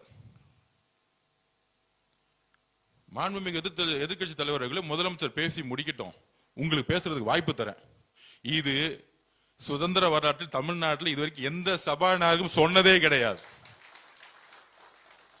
உங்களுக்கு அறிவு இருந்தா, திறமை இருந்தா, திராவிட முன்னேற்ற கழகத்தின் ஒரு உண்மையான எதிர்கட்சி தலைவரா இருந்திருந்தா அந்த வாய்ப்பை பயன்படுத்திருக்கலாமா, முடியாதா? இதுவரைக்கும் முதலமைச்சருடைய உரை, ஒட்டுமொத்த உரையை எடுத்து பார்த்துக்குவாங்க, தனிப்பட்ட விமர்சனங்கள் கிடையவே கிடையாது. ஒரே ஒரு முறை மதுரையில அங்கிள்னு சொன்னார். அது அவருடைய ஒரு உறவு முறையில சொன்னார். அவர் தவறுன்னு சொன்னோன்னே, வருந்துறாங்கன்னு சொன்னோன்னே அடுத்த மீட்டிங்ல சொன்னாரு, நான் தவறான வார்த்தைகளை சொல்லல, ஒரு உறவு முறையில சொன்ன, இனிமேட்டு அந்த வார்த்தையை சொல்ல மாட்டேன்னு சொன்னது எங்க தலைவர். இதுதான் உண்மை. அரசியல் ரீதியான தாக்குதல் இருக்கும் எங்களோட தலைவர்கிட்ட இருந்து. ஏன் ஒட்டுமொத்த அடுத்த கட்டத்தில் இருக்கக்கூடிய நிர்வாகிகள் அவர்கிட்ட இது வரைக்கும் தவறா ஒருமையில ஒரு பெண்ணை நோக்கிய விமர்சனம் தமிழக வெற்றி கழகத்துடைய நிர்வாகிகள் வந்ததே கிடையாது. இதுதான் எங்களுடைய வளர்ப்பு, எங்கள் தலைவர்கிட்ட இருந்து நான் கத்துக்கிட்டது. அப்ப எதிர்கட்சி தலைவரா இருக்கக்கூடிய பணி என்ன? அண்ணா உருவாக்கிய இயக்கம், சமூக நீதியும் மாநில சுயாட்சியும் பேசி பேசி வளர்ந்த இயக்கம். அதுக்கப்புறம் கலைஞர் 1000 குற்றச்சாட்டுகள் இருக்கான். சமூக நீதி பேசி கட்சியை வளர்த்தார். அவரும் பெண்களை கொச்சையா பேசக்கூடிய வழக்கத்தை திருமதி இந்திரா காந்தி மேடம் கிட்ட இருந்து கொண்டு வந்தார். அது என்ன பேசினார் அதுக்குள்ள போக விரும்பல. இறந்தவரை பத்தி பேச வேணாம், வரலாறு. அப்ப ஜெயலலிதா அம்மா பொதுச் செயலர் ஆன முதலமைச்சர் ஆன அன்னைக்கு உருவான பண்பாடு திமுக ஒரு பெண்ணுடைய தலைமையை விமர்சிக்க மாட்டாங்க. ஒரு பெண் முதலமைச்சரா இருக்கும் பொழுது அந்த முதலமைச்சர் செய்யக்கூடிய நிர்வாகத்தை விமர்சிக்க மாட்டாங்க. தேர்தல் அரசியலை எதிர்கொள்ளக்கூடிய பிரச்சாரத்தை உருவாக்க மாட்டாங்க. தனிப்பட்ட தாக்குதல்கள், ஒரு பெண்ணுடைய உடல் உறவு. பெரியார் அப்பயே சொன்னார், பெண்ணை கடவுளா பாக்குறதோட பெண்ணை சக மனுஷியா பாருங்க, நம்மள ஒரு ஆளா பாருங்க. புனிதமா பேசுறது முக்கியம் இல்ல, சமத்துவமா பேசுறதான் முக்கியம். இந்த சிந்தனை உங்களுக்கு இல்லை திரு உதயநிதி அவர்களே. பெரியார் கருத்துக்களை உள்வாங்கி அண்ணா உருவாக்கிய இயக்கம் பெரியாருடைய பெண் ஏன் அடிமையானால் புக் எடுத்து மொத உதயநிதிக்கு புக்க கொடுக்கணும். அந்த சிந்தனை இருக்குல்ல, அந்த ஒரு பிறப்பால் ஒரு சிந்தனை இருக்குல்ல திரு உதயநிதி அவர்களுக்கு. எங்க தாத்தா கலைஞர் முன்னாள் முதலமைச்சர், எங்க அப்பா முன்னாள் முதலமைச்சர் ஸ்டாலின், எங்க அப்பா முன்னாள் முதலமைச்சரா இருந்ததுனால இன்னைக்கு என்ன பட்டாபிஷேகம் பண்ணி எதிர்கட்சி தலைவரா உட்கார்ந்து வச்சிருக்க அந்த திமிர் இருக்குல்ல, அந்த திமிர் தான் பிறப்பால் உருவாக்கப்பட்டது. அந்த பிறப்பால் உருவாக்கப்பட்ட ஆணவம் தான் இன்றைக்கு 57 எம்எல்ஏவோட உங்களை உட்கார வச்சு 26 கட்சி கூட்டணியை உருவாக்கி ஒவ்வொரு தொகுதியில் 40 கோடி ரூபாய் செலவு பண்ணி 75 வருஷ பாரம்பரிய கட்சியை உங்களுடைய ஆணவத்தால் இன்னைக்கு உங்களை உட்கார வச்சிருக்காரு திரு மு.க. ஸ்டாலின் அவர்களை. இன்னைக்கு வீட்டுல உட்கார்ந்ததுக்கான உங்களுடைய ஆணவம். ஏன் அந்த வார்த்தையை சொல்றேன்னா, இப்ப எக்ஸ்ல ஒரு ட்வீட் போட்டிருக்காரு, தமிழக வெற்றி கழகத்துக்கு ஆணவமா திரு மு.க. ஸ்டாலின் சொல்றாரு. இதுவரைக்கும் எங்களுடைய முதலமைச்சர் எங்களுடைய அண்ணன் ஒரே ஒரு இடத்துல பெண்ணை தவறா தரக்குறைவா பேசி பார்த்திருக்கீங்களா? எழுதி வச்சுக்க, இப்ப எழுதி கொடுங்க திரு மு.க. ஸ்டாலின் அவர்களே. உங்கள் மீது ஏற்படக்கூடிய ஊழல் குற்றச்சாட்டுகளை பத்தி பேசியிருப்பார், அதிகார அத்துமீறலை பத்தி பேசியிருப்பார், உங்களுடைய குடும்ப ஆட்சியை பத்தி பேசியிருப்பார். இதுதான் மக்கள் கிட்ட அவர் கொண்டு போன பிரச்சாரம். வேற எந்த பிரச்சாரத்தையும் அவர் உருவாக்கல. அவர் சொன்ன மாதிரியே எழுதி வச்சுக்கோங்க, இந்த 80 நாள்ல 75 வருஷத்துல ஒழிக்க முடியாத ஊழலை ஒவ்வொரு தொழிலும் ஒழிச்சிருக்கிறார். இன்னைக்கு இந்த 80 நாள்ல பார்ட்டி ஃபண்ட் முதலமைச்சர் கலெக்ஷன் பண்ண நினைச்சா 10,000 கோடி ரூபாய் ஈஸியா கலெக்ஷன் பண்ண முடியும். அது வேணான்னு தூக்கி போட்டிருக்காங்க. எங்களுக்கு தெரியாத அந்த வழி. இங்க இருக்கக்கூடிய ஒவ்வொரு சட்டமன்ற உறுப்பினர்கள்ட்ட கையில 5 லட்சம் ரூபாய் இன்னைக்கு வரைக்கும் பணம் இல்ல. இங்க இருக்கக்கூடிய அமைச்சர்கிட்ட இன்னைக்கு வரைக்கும் மொத்தமா 25 லட்சம் ரூபாய் பணம் இல்ல. ஒரு நேர்மை என்பது என்ன தெரியுங்களா? வாய்ப்பே இல்லாம நேர்மையா இருக்கிறது முக்கியம் இல்ல, எல்லா வாய்ப்புகளும் இருந்து ஒரு மனிதன் அதிகாரமும் அந்த பலமும் இருக்கும் பொழுது நேர்மையா என் மக்கள்கிட்ட நான் என்ன சொன்னோமோ அங்க நிமிர்ந்து ஒவ்வொரு நாள் உட்கார்ந்துருக்காரு பாத்தீங்களா எங்களோட முதலமைச்சர். அந்த நேர்மைதான் மக்கள் அவரை நேசிக்க வைக்குது. அந்த நேர்மைதான் தமிழ்நாட்டுடைய ஒட்டுமொத்த பெண்களுடைய அண்ணனாவும் தம்பியாவும் மகனாவும் இருக்கிறார் எங்க தலைவர். எங்களுடைய நாங்களும் சரி போன உடனே அன்பா பெண்கள் ஏன் ஓடி வராங்க? தமிழக வெற்றி கழகம் நான் திருப்பி பதிவு பண்ணோம், கண்டிப்பா ஆளுங்கட்சி ஆகும். கண்டிப்பா மாண்பு முதலமைச்சர் ஜெயிச்சு முதலமைச்சர் ஆக்குவார். 4 மாசம் முன்னாடி நம்பல. அதற்கான காரணம் என்ன தெரியுமா?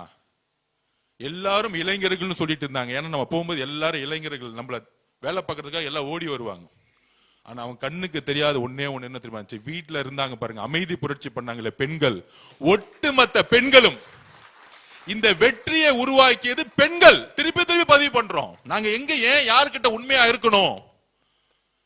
நாங்க நினைக்கிறோம் தெரியுமா, முதல்ல தமிழ்நாட்டில் இருக்கக்கூடிய எங்களுடைய தாய்மார்களுக்கிட்டையும் எங்களுடைய அக்கா கிட்டையும் தங்கச்சிக்கிட்டையும் நாங்க உண்மையா இருக்கணும்னு நினைக்கிறோம். ஏன்னா இந்த கட்சியை உருவாக்கியது தமிழக பெண்கள்.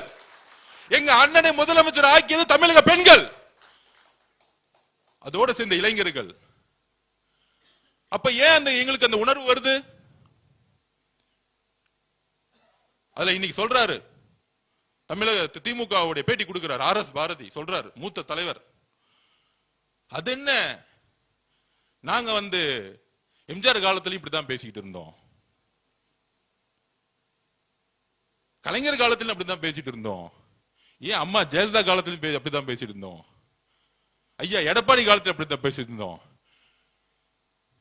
இந்த 4 பேர்ட்ட என்ன வேணா பேசிக்குவாங்க, ஆனால் எங்கள் அண்ணன் முதலமைச்சரா பொறுப்பேற்றதிலிருந்து திரு C. ஜோசப் விஜய் அண்ணன் எங்கள் முதலமைச்சரா இருக்கக்கூடிய இடத்துல பெண்களை நோக்கி விமர்சிக்கக்கூடிய யாரா இருந்தாலும் கைது செய்யப்படுவார்கள். இது ஏன்னா ஒருத்தருக்கான மிரட்டலோ பழிவாங்கலோ கிடையாது. இந்த கலாச்சாரத்தை தூக்கி எறியணும். ஒரு பெண் அரசியலுக்கு வரக்கூடாதா? ஒரு பெண் நிருபரா வரக்கூடாதா? பத்திரிகையுள்ள வரக்கூடாதா? ஏன் உங்களை பார்த்து கொஸ்டின் கேட்ட கூடாதா? கேட்கிற கேள்வியை விட்டுட்டு அவங்க உடலையும் அவர்களுடைய உறவையும் சுக்குனராக கூடிய செயலை செய்யறதா திமுக. அப்ப அண்ணா பேசிய சமூக நீதியும் மாநில சுயாட்சியும் தூக்கி எறிஞ்சு இன்னைக்கு ஆபாச நீதியாக ஒரு எதிர்க்கட்சி தலைவர் உட்கார்ந்துட்டு இருக்காரு. இனிமேட்டு அவர் ஆபாச நீதி தான் கூப்பிடணும், உதயநிதி கிடையாது. உறுதியாக சொல்றோம். என்ன வார்த்தைகள்! நான் கேட்கிறேன், நான் என்ன பேசுறது தவறுன்னு இன்னைக்கு வரைக்கும் உணரல. வார்த்தைகள் தவறு இருக்கலாம், மனிதன் உணர வேண்டும். தவறு செய்யாத மனிதர்கள் கிடையாது, ஆனால் அது உணரணும். அந்த உணர்ச்சி இருக்கா? இன்னைக்கு பேசுறாரு, நான் என்ன பேசின? ஒண்ணுமே பேசல. உங்களுடைய அம்மா முன்பும் உங்களுடைய மகள் முன்பும் இந்த வார்த்தையை பேச முடியுமா திரு உதயநிதி அவர்களே? பேச முடியுமா? எல்லோருக்கும் குடும்பம் இருக்கு. எல்லா பெண்களையும் ஒரே மாதிரி பார்க்கணும். எங்க அம்மா பார்க்கிற மாதிரி தான் இன்னொரு அம்மாவை நான் பார்க்க முடியும். அந்த உணர்வு உங்ககிட்ட இல்ல. ஆனா எங்க தலைவருக்கு ஒவ்வொரு பெண்ணையும் தன்னுடைய அம்மாவும் தங்கச்சியாவும் அக்காவையும் பார்த்துட்டு இருக்காரு. இதனாலதான் இந்த ரியாக்ஷன். இதுதான் உண்மை. இது அரசியலோ பழிவாங்களோ கிடையாது. நாங்க எதுக்கு அரசியல் பழிவாங்கணும்? 60 வருஷ வரலாற்றை தூக்கி எறிஞ்சு சிங்கிளா தனியா எங்கால் ஜெயிச்சிருக்காரு எலெக்ஷன்ல. உங்களை எதிரியாவே நாங்க பார்க்கல. எங்க தலைவரை எதிர்த்து நிக்கிறதுக்கு ஒரு தகுதி வேணும். இன்னைக்கு சேலஞ்ச் பண்றேன் திரு உதயநிதி அவர்களே, உங்க தாத்தாவோட ஐடென்டிட்டி, திமுகவோட ஐடென்டிட்டி எல்லாத்தையும் தூக்கி போட்டு உங்க எம்எல்ஏ போஸ்ட் ரிசைன் பண்ணிட்டு வாங்க. எங்க தலைவர் சாமானிய ஒருத்தரை நிப்பாட்டுவார். அதே சேப்பாக்கத்துல சாமானிய ஒரு பெண்ணை நிப்பாட்டுவார். சாமானிய ஒரு பெண்ணை சேப்பாக்கத்துல இன்னைக்கு நாங்க நிப்பாட்டுக்கு ரெடி. சேலஞ்ச் பண்றோம். ஒரே ஒரு முறை எங்க தலைவர் வருவார் பிரச்சாரத்துக்கு, ஒரே ஒரு முறை தான் வருவார். டெபாசிட் வாங்க மாட்டீங்க, எழுதி வச்சுக்கிறீங்களா? இன்னைக்கு சேப்பாக்கத்துல எலெக்ஷன் நடந்துச்சுன்னா ஏன் தெரியுமா? திமுக இன்னைக்கு எதிர்க்கட்சி தலைவரானதுக்கான காரணமே கூட்டணி கட்சினாலதான். கூட்டணி கட்சியோட 20% மைனஸ் வச்சுங்க, 10 தொகுதி ஜெயிச்சிருக்க மாட்டாங்க. கூட்டணி கட்சினால 10 தொகுதி இல்ல. காங்கிரஸ், IML, கம்யூனிஸ்ட், VCK இல்லன்னா திமுக 10 தொகுதி ஜெயிச்சிருக்க முடியாது. இப்ப ஒட்டுமொத்த கூட்டணி எங்க தலைவர் கூட எங்களோட இருக்கிறாங்க. அப்ப நீங்க உங்களை பார்த்து நாங்க எதுக்கு பயப்படணும்? தேர்தல் ரீதியா நீங்க யார்? எங்களுக்கு எங்க தலைவர் உங்களை பார்த்து பயந்தா தானே கைது பண்ணணும், சிறை தள்ளணும். அந்த பயம் எங்க தலைவருக்குள்ள. சாமானிய தொண்டர் கூட தமிழக வெற்றி கழகத்துல கன்னியாகுமரிக்கு ஒரு சாமானிய ஒரு பெண்ணு கூட அந்த பயம் கிடையாது. உங்களை பார்த்து முடிஞ்சு போச்சு உங்க சாம்ராஜ்யம். எல்லாம் சேர்ந்துட்டாங்க, பெண்கள் ஒட்டுமொத்தமா சேர்ந்துட்டாங்க. நீங்க இது பேசி முடிச்ச அடுத்த செகண்ட் சமூக வலைத்தள பாருங்க, ஒட்டுமொத்த பெண்களும் பேச ஆரம்பிச்சிட்டாங்க. என்ன பேசுது? ஒரு பொறுப்பு வாய்ந்த எதிர்க்கட்சி தலைவர் பேசுறதா? ஈக்குவல் டு கேபினெட் ரேங்கிங், அமைச்சர் இடத்துல இருக்கீங்க நீங்க. எதிர்க்கட்சி தலைவர் யார் யார் இருந்திருக்கா?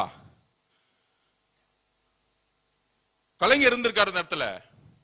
என்ன பேச்சுகள் இது? மேடம் ஜெயலலிதா உட்கார்ந்து உங்க இடத்துல எந்த இடத்துல உட்கார்ந்துட்டு இருக்கீங்க? காவேரி பிரச்சனை பத்தி பேசுறோம். காவேரி பிரச்சனை பத்தி நாளைக்கு சட்டசபையில் நீங்க என்ன வேணா கொஸ்டின் கேளு. அதுக்கு உடனே சொல்றாங்க அவர் வந்து நாளைக்கு சட்டசபையில் வந்து நம்ம கேள்வி கேட்டு பயந்துட்டாங்களாம். 4 நாள் நீங்க என்ன கேள்வி கேட்டீங்கன்னு எனக்கு தெரியாது, அந்த இடத்துல சும்மா உட்காந்துட்டு இருந்தீங்க 4 நாள். நீங்க கேள்வி கேட்கறீங்களா எங்களை பார்த்து? நாங்க ரெடி. என்ன கேட்பீங்க? இருமொழி கொள்கையா, நீட் பத்தினியா, காவேரி பிரச்சனையா, மேகதாது பிரச்சனையா, சட்டம் ஒழுங்கு பிரச்சனையா? 5 வருஷம் சட்டம் ஒழுங்கு போஸ்கோ சட்டத்துல எத்தனை பேர் கைது ஆயிருக்காங்கன்னு கணக்கெடுப்போம். நாங்க வந்து 80 நாள் ஆச்சு. 25 வருஷம் ஆண்டது நீங்க. ஒவ்வொரு ஃபைல தொட்டாலும் பண்ணதுக்கான எல்லா தவறுகளும் நீங்க. மேகதாது பிரச்சனைக்கு சிம்பிளா சொல்றேன். 15/4/2026, 25/4/2026 சுப்ரீம் கோர்ட்ல தோத்தது யாரு? சுப்ரீம் கோர்ட்ல தோக்கும்போது ஆட்சியில் இருந்தது யாரு? தமிழக வெற்றி கழகம் ஆட்சியில் இருந்தாங்களா? திராவிட முன்னேற்ற கழகம் தான் ஆட்சியில் இருந்தாங்க. அப்ப சுப்ரீம் கோர்ட்ல கேஸ் தோத்துட்டு நம்ம உச்ச நீதிமன்றம் போக முடியாது. அங்க இருக்கக்கூடிய முதலமைச்சர் திரு சிவகுமார் அவர்கள் அணை கட்டணும்னு சொல்றாரு. இது இப்ப மட்டுமா சொல்றாரு? இந்த 30 நாளா சொல்லிட்டு இருக்காரா? 2 வருஷமா சொல்லிட்டு இருக்காரு. அவர் 2 வருஷமா திராவிட முன்னேற்ற கழகம் கூட்டணி இருக்கும்போது சொல்லிட்டு இருக்காரு. அதனாலதான் இது சென்ட்ரல் சப்ஜெக்ட் ஆகி அங்க நீர்வளத்துறை தான் முடிவு எடுக்கணுங்கிறது சுப்ரீம் கோர்ட் 2018 தீர்ப்பு கொடுத்திருக்கு. இரு மாநில பிரச்சனைகள் வரும்பொழுது நேரா டெல்லியில இருக்கக்கூடிய நீர்வளத்துறை கிட்ட தான் போகணும். அப்ப முதலமைச்சர் என்ன முடிவு பண்ணணும்? முதலமைச்சர் சட்ட ரீதியா முடிவு எடுக்கிறார். நம்ம கோர்ட்டுக்கு போவோம். சுப்ரீம் கோர்ட்டுக்கு போக முடியாது. ஏன்னா 2 அப்பீல் ஆகி தோத்துட்டோம். அப்ப உடனே சுற்றுச்சூழல்ல கேஸ ஃபைல் பண்ண சொல்லிட்டார். சுற்றுச்சூழல் சர்டிபிகேட், என்வாயன்மெண்ட் சர்டிபிகேட் இல்லாம டேம் கட்ட முடியாது. டெக்னிக்கலி ஃபைல் பண்ணிட்டார்.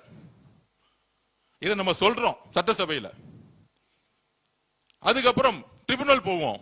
இது திமுக அடுத்த முடிவு தான். சட்ட வல்லுநர்கள் அதான் சொல்றாங்க. இப்ப இருக்க ட்ரிபியூனல் நம்ப முடியல, அவங்க டிபிஆர் அக்செப்ட் பண்ணிட்டாங்க, நம்ம புதுசா ட்ரிபியூனல் போனோம். திராவிட முன்னேற்றம் கழகம் சொன்னதும் நம்ம சட்ட வல்லுநர் சொன்னதும் முதலமைச்சர் அக்சஸ் பண்ணி சட்டமன்றத்துல ஒரு மனதா தீர்மானம் பண்ணமா இல்லையா? அன்னைக்கு திராவிட முன்னேற்றத்துக்கு ஏதாவது கருத்து வேறுபாடு இருந்துச்சா? இல்ல அதிமுக கருத்து வேறுபாடு இருந்துச்சா? எல்லாரும் எந்திரிச்சு ஒரு மனதா தீர்மானம் நிறைவேற்றியாச்சு. ஆனா உடனே 10 நாள்ல 10 வருஷமா மழை பிரச்சனை கிடையவே கிடையாது. இந்த வருஷம் மழை இல்ல. இந்த 10 வருஷமா சொன்ன டைம்ல மழை வந்துச்சு, தண்ணி வந்துச்சு. மழையினால தண்ணி வரல. உடனே அரசியல், தமிழக வெற்றி கழகம் வந்த பிறகு தண்ணி வரல. திருப்பி நம்ம நீர்வளத்துறை அமைச்சர் டிஸ்கஷன் பண்ணி அங்க இருக்கக்கூடிய ஒழுங்காற்றுக்குள்ள உடனடியா அப்ளை பண்ணி அங்க கடுமையா சட்ட வல்லுநர்களை வச்சு நம்மளுடைய கோரிக்கையை சொல்லி அவங்களும் நமக்கு 3500 கனஅடி தண்ணீரை விடுங்கன்னு சொல்லிட்டாங்க. இங்க நம்ம எங்க தோத்துருக்கோம்? தண்ணி விடணும்னு சொன்ன பிறகு தண்ணி விடல.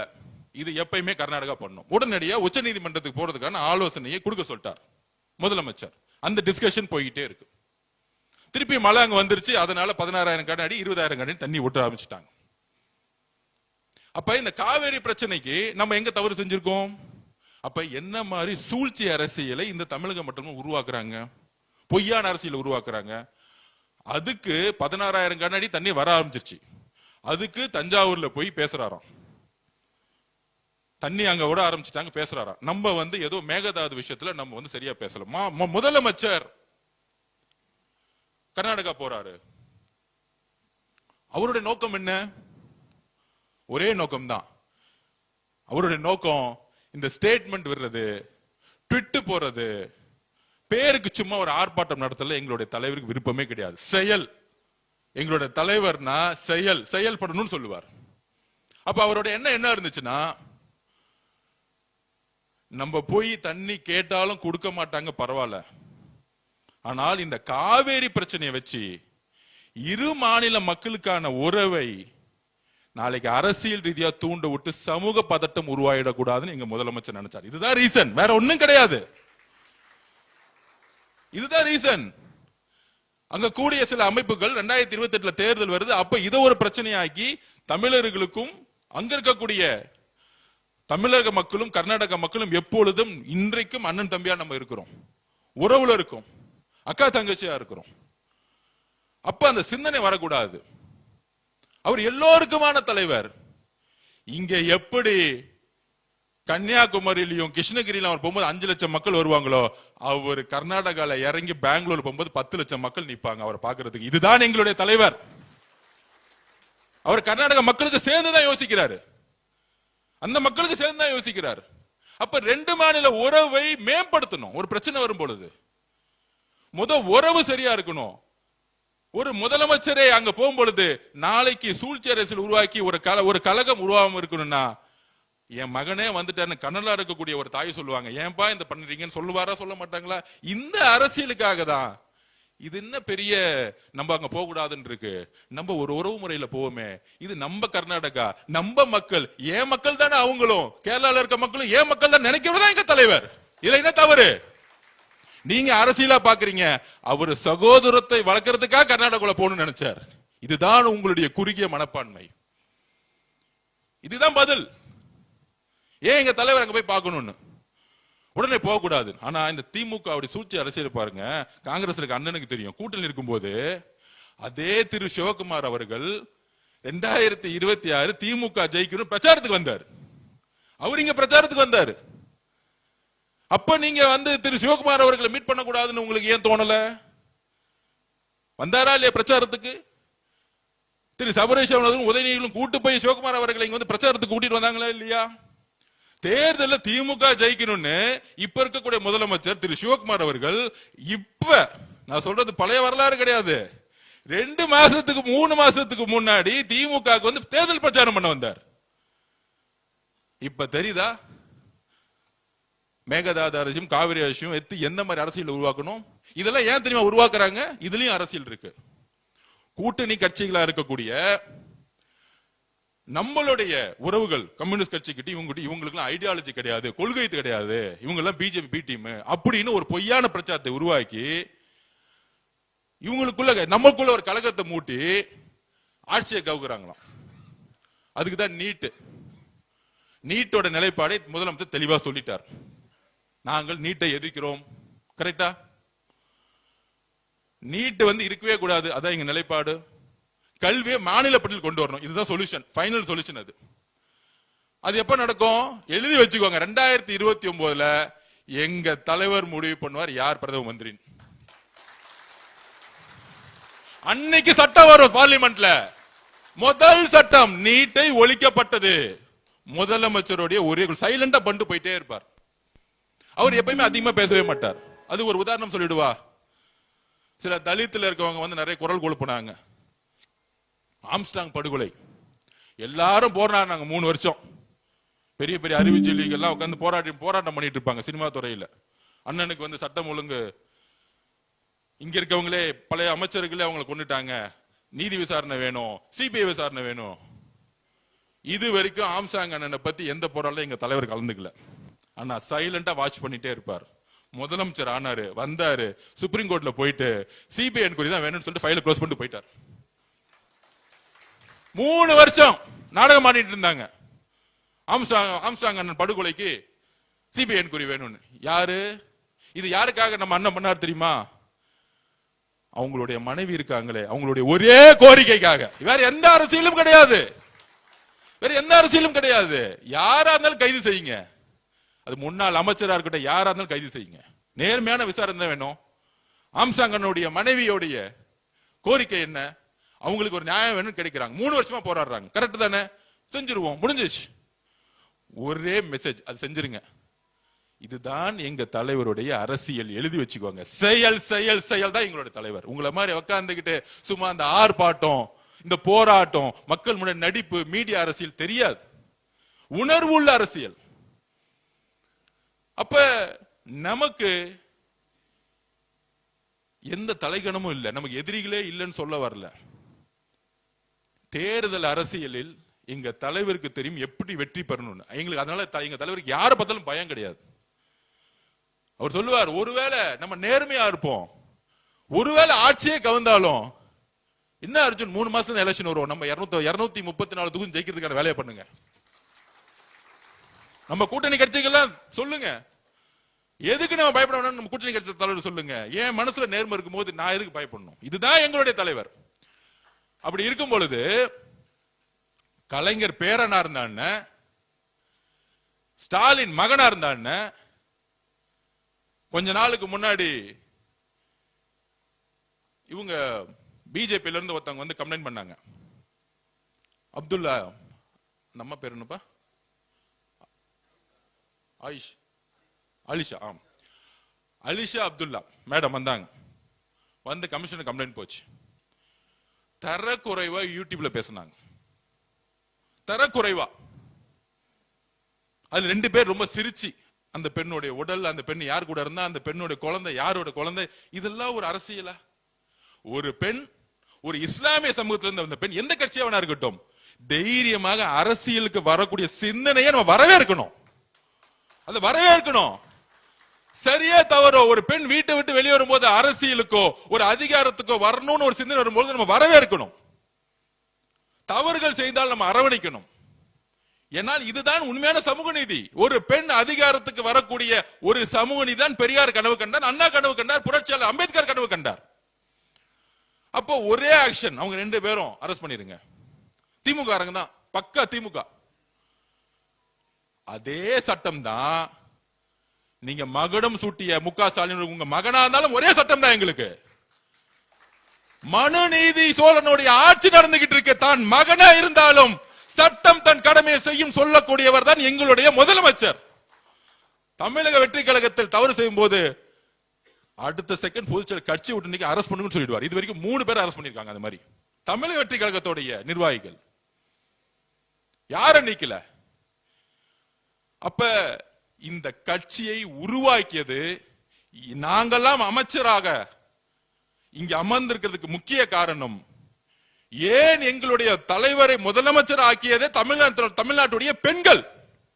அப்ப அந்த பெண்களை கொச்சையாக பேசும் பொழுது யாராக இருந்தாலும் சட்டப்படி நடவடிக்கை எங்களுடைய முதலமைச்சர் எப்படியும் எடுப்பார். அதுக்காக எந்த போராட்டம் நாங்கள் எதிர்கொள்ள ரெடியா இருக்கிறோம். ஏன்னா இது தமிழக பெண்களுடைய கோரிக்கை. நேத்துல இருந்து ஒட்டுமொத்த நேஷனல் மீடியாவும் ஒரு எதிர்க்கட்சி தலைவராக இப்படி பேசலாமா? டிஸ்கஸ்டிங் ஸ்பீச்சஸ் நேத்துல இருந்து ஆரம்பிச்சிட்டாங்க, ஆர்குமெண்ட் ஆரம்பிச்சிட்டாங்க. நம்மளுடைய மீடியா தான் லேட்டா இருந்திருப்பாங்களே, காலைல இருந்து ஆரம்பிச்சாங்க. பெண்கள்லாம் சமூக வலைத்தளத்துல இறங்கி அடிக்க ஆரம்பிச்சிட்டாங்க. என்னது திமுக, பழைய திமுக, இந்த இதுக்கு முற்றுப்புள்ளி வைங்க. 50 வருஷ திமுக இந்த பெண்களை நோக்கி இழிவா பேசக்கூடிய அரசியலை முற்றுப்புள்ளி வைங்க. தைரியம் இருந்தா எங்க தலைவரை விமர்சிக்கணும்னா அவர் முகத்தை பார்த்து ஒரு தவறு சொல்லி அரசியல் பண்ணி ஜெயிச்சிருங்க. எந்த காலத்துல வாய்ப்பு கொடுக்கவே மாட்டார் அவர். உங்களுடைய அரசியல் எல்லாத்தையும் தூக்கி போட்டுதான் ஜெயிச்சுட்டு வந்திருக்காரு. அப்ப இது மாதிரி ஒரு விமர்சனத்தை உருவாக்குனா ஒரு அட்டென்ஷன் கிடைக்கும். இதுதான் ஒரு கேவலமான பிறப்பாலே அந்த பிரச்சனை இருக்கு அவருக்கு. அவர் நல்ல டாக்டர் அனுப்பணும், சைக்காலஜி டாக்டர் அனுப்பணும். இதுதான் உண்மை. மனநல மருத்துவருக்கு திரு உதயநிதி அனுப்பணும். ஓப்பனா சொல்றேன், உண்மை. ஒரு பெண்ணை நோக்கிய பார்வை இருக்கு பாத்தீங்களா, அந்த பார்வை எங்க இருந்ததுன்னா பிறப்புல இருக்கும் போது ஏதோ பிரச்சனை இருந்தா தான் வரும். அந்த மாதிரி எங்க அம்மா அப்படி பார்க்க முடியுமா? எங்க அக்காவை தங்கச்சி அப்படி பார்த்து நான் பேச முடியுமா? சொல்ல முடியுமா?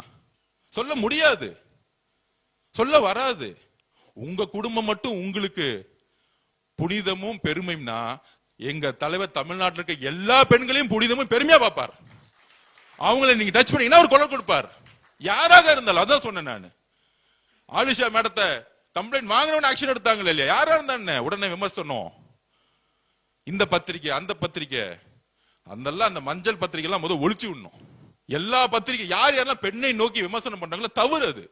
ஒரு பெண் வீட்டை விட்டு வரும்பொழுது, அதிகாரத்துக்கு வரும்பொழுது, எம்எல்ஏ மினிஸ்டரோ வரும்பொழுதோ இல்ல தொழில்துறையில் வரும்பொழுதோ அவங்களை நீங்க உடல் மொழியா கை வச்சாலே அடுத்த செகண்ட் கொஸ்டின் வரும். ஏன் இங்க இருக்கக்கூடிய இங்க எக்ஸாம்பிள் சொல்லிடுறேன். இங்க தொழில்துறை அமைச்சர் கூடிய கீர்த்தனா மேடம் அப்பப்ப கடுமையான விமர்சனம் வரும் திமுக ஐடி விங். அதுக்கான காரணம் என்ன தெரியுமா? இப்ப நான் உண்மையா சொல்றேன். தொழில்துறையில லாஸ்ட் 5 வருஷமா ஒவ்வொரு நிறுவனங்களுக்கும் ஒவ்வொரு பாலிசி எடுத்திருக்காங்க. அதாவது ஒரு நிறுவனுக்கு ஒரு சப்சிடி பாலிசி, இலவசம், டாக்ஸ்ல ரிலாக்ஸ், இது மாதிரி. இன்னொரு நிறுவனங்களுக்கு லேண்ட் ஃப்ரீயா கொடுக்குது. இது ஒரு ஊழல், பெரிய ஊழல். இந்த ஊழலோட ஃபைல் எடுக்கிறாங்க. அந்த ஊழல் பண்ண அமைச்சர் யாரு? முன்னாடி டிஆர்பி ராஜா. டிஆர்பி ராஜா இன்னைக்கு எந்த பொசிஷன்ல இருக்காங்க? திமுக ஐடி விங்கோட செக்ரட்டரி. இப்ப புரியுதா? திமுக ஐடி விங் செக்ரட்டரி ஏன் ஒரு பெண்ணை, ஏன் இந்த அமைச்சரை டார்கெட் பண்றாங்கன்னு தெரியுதா?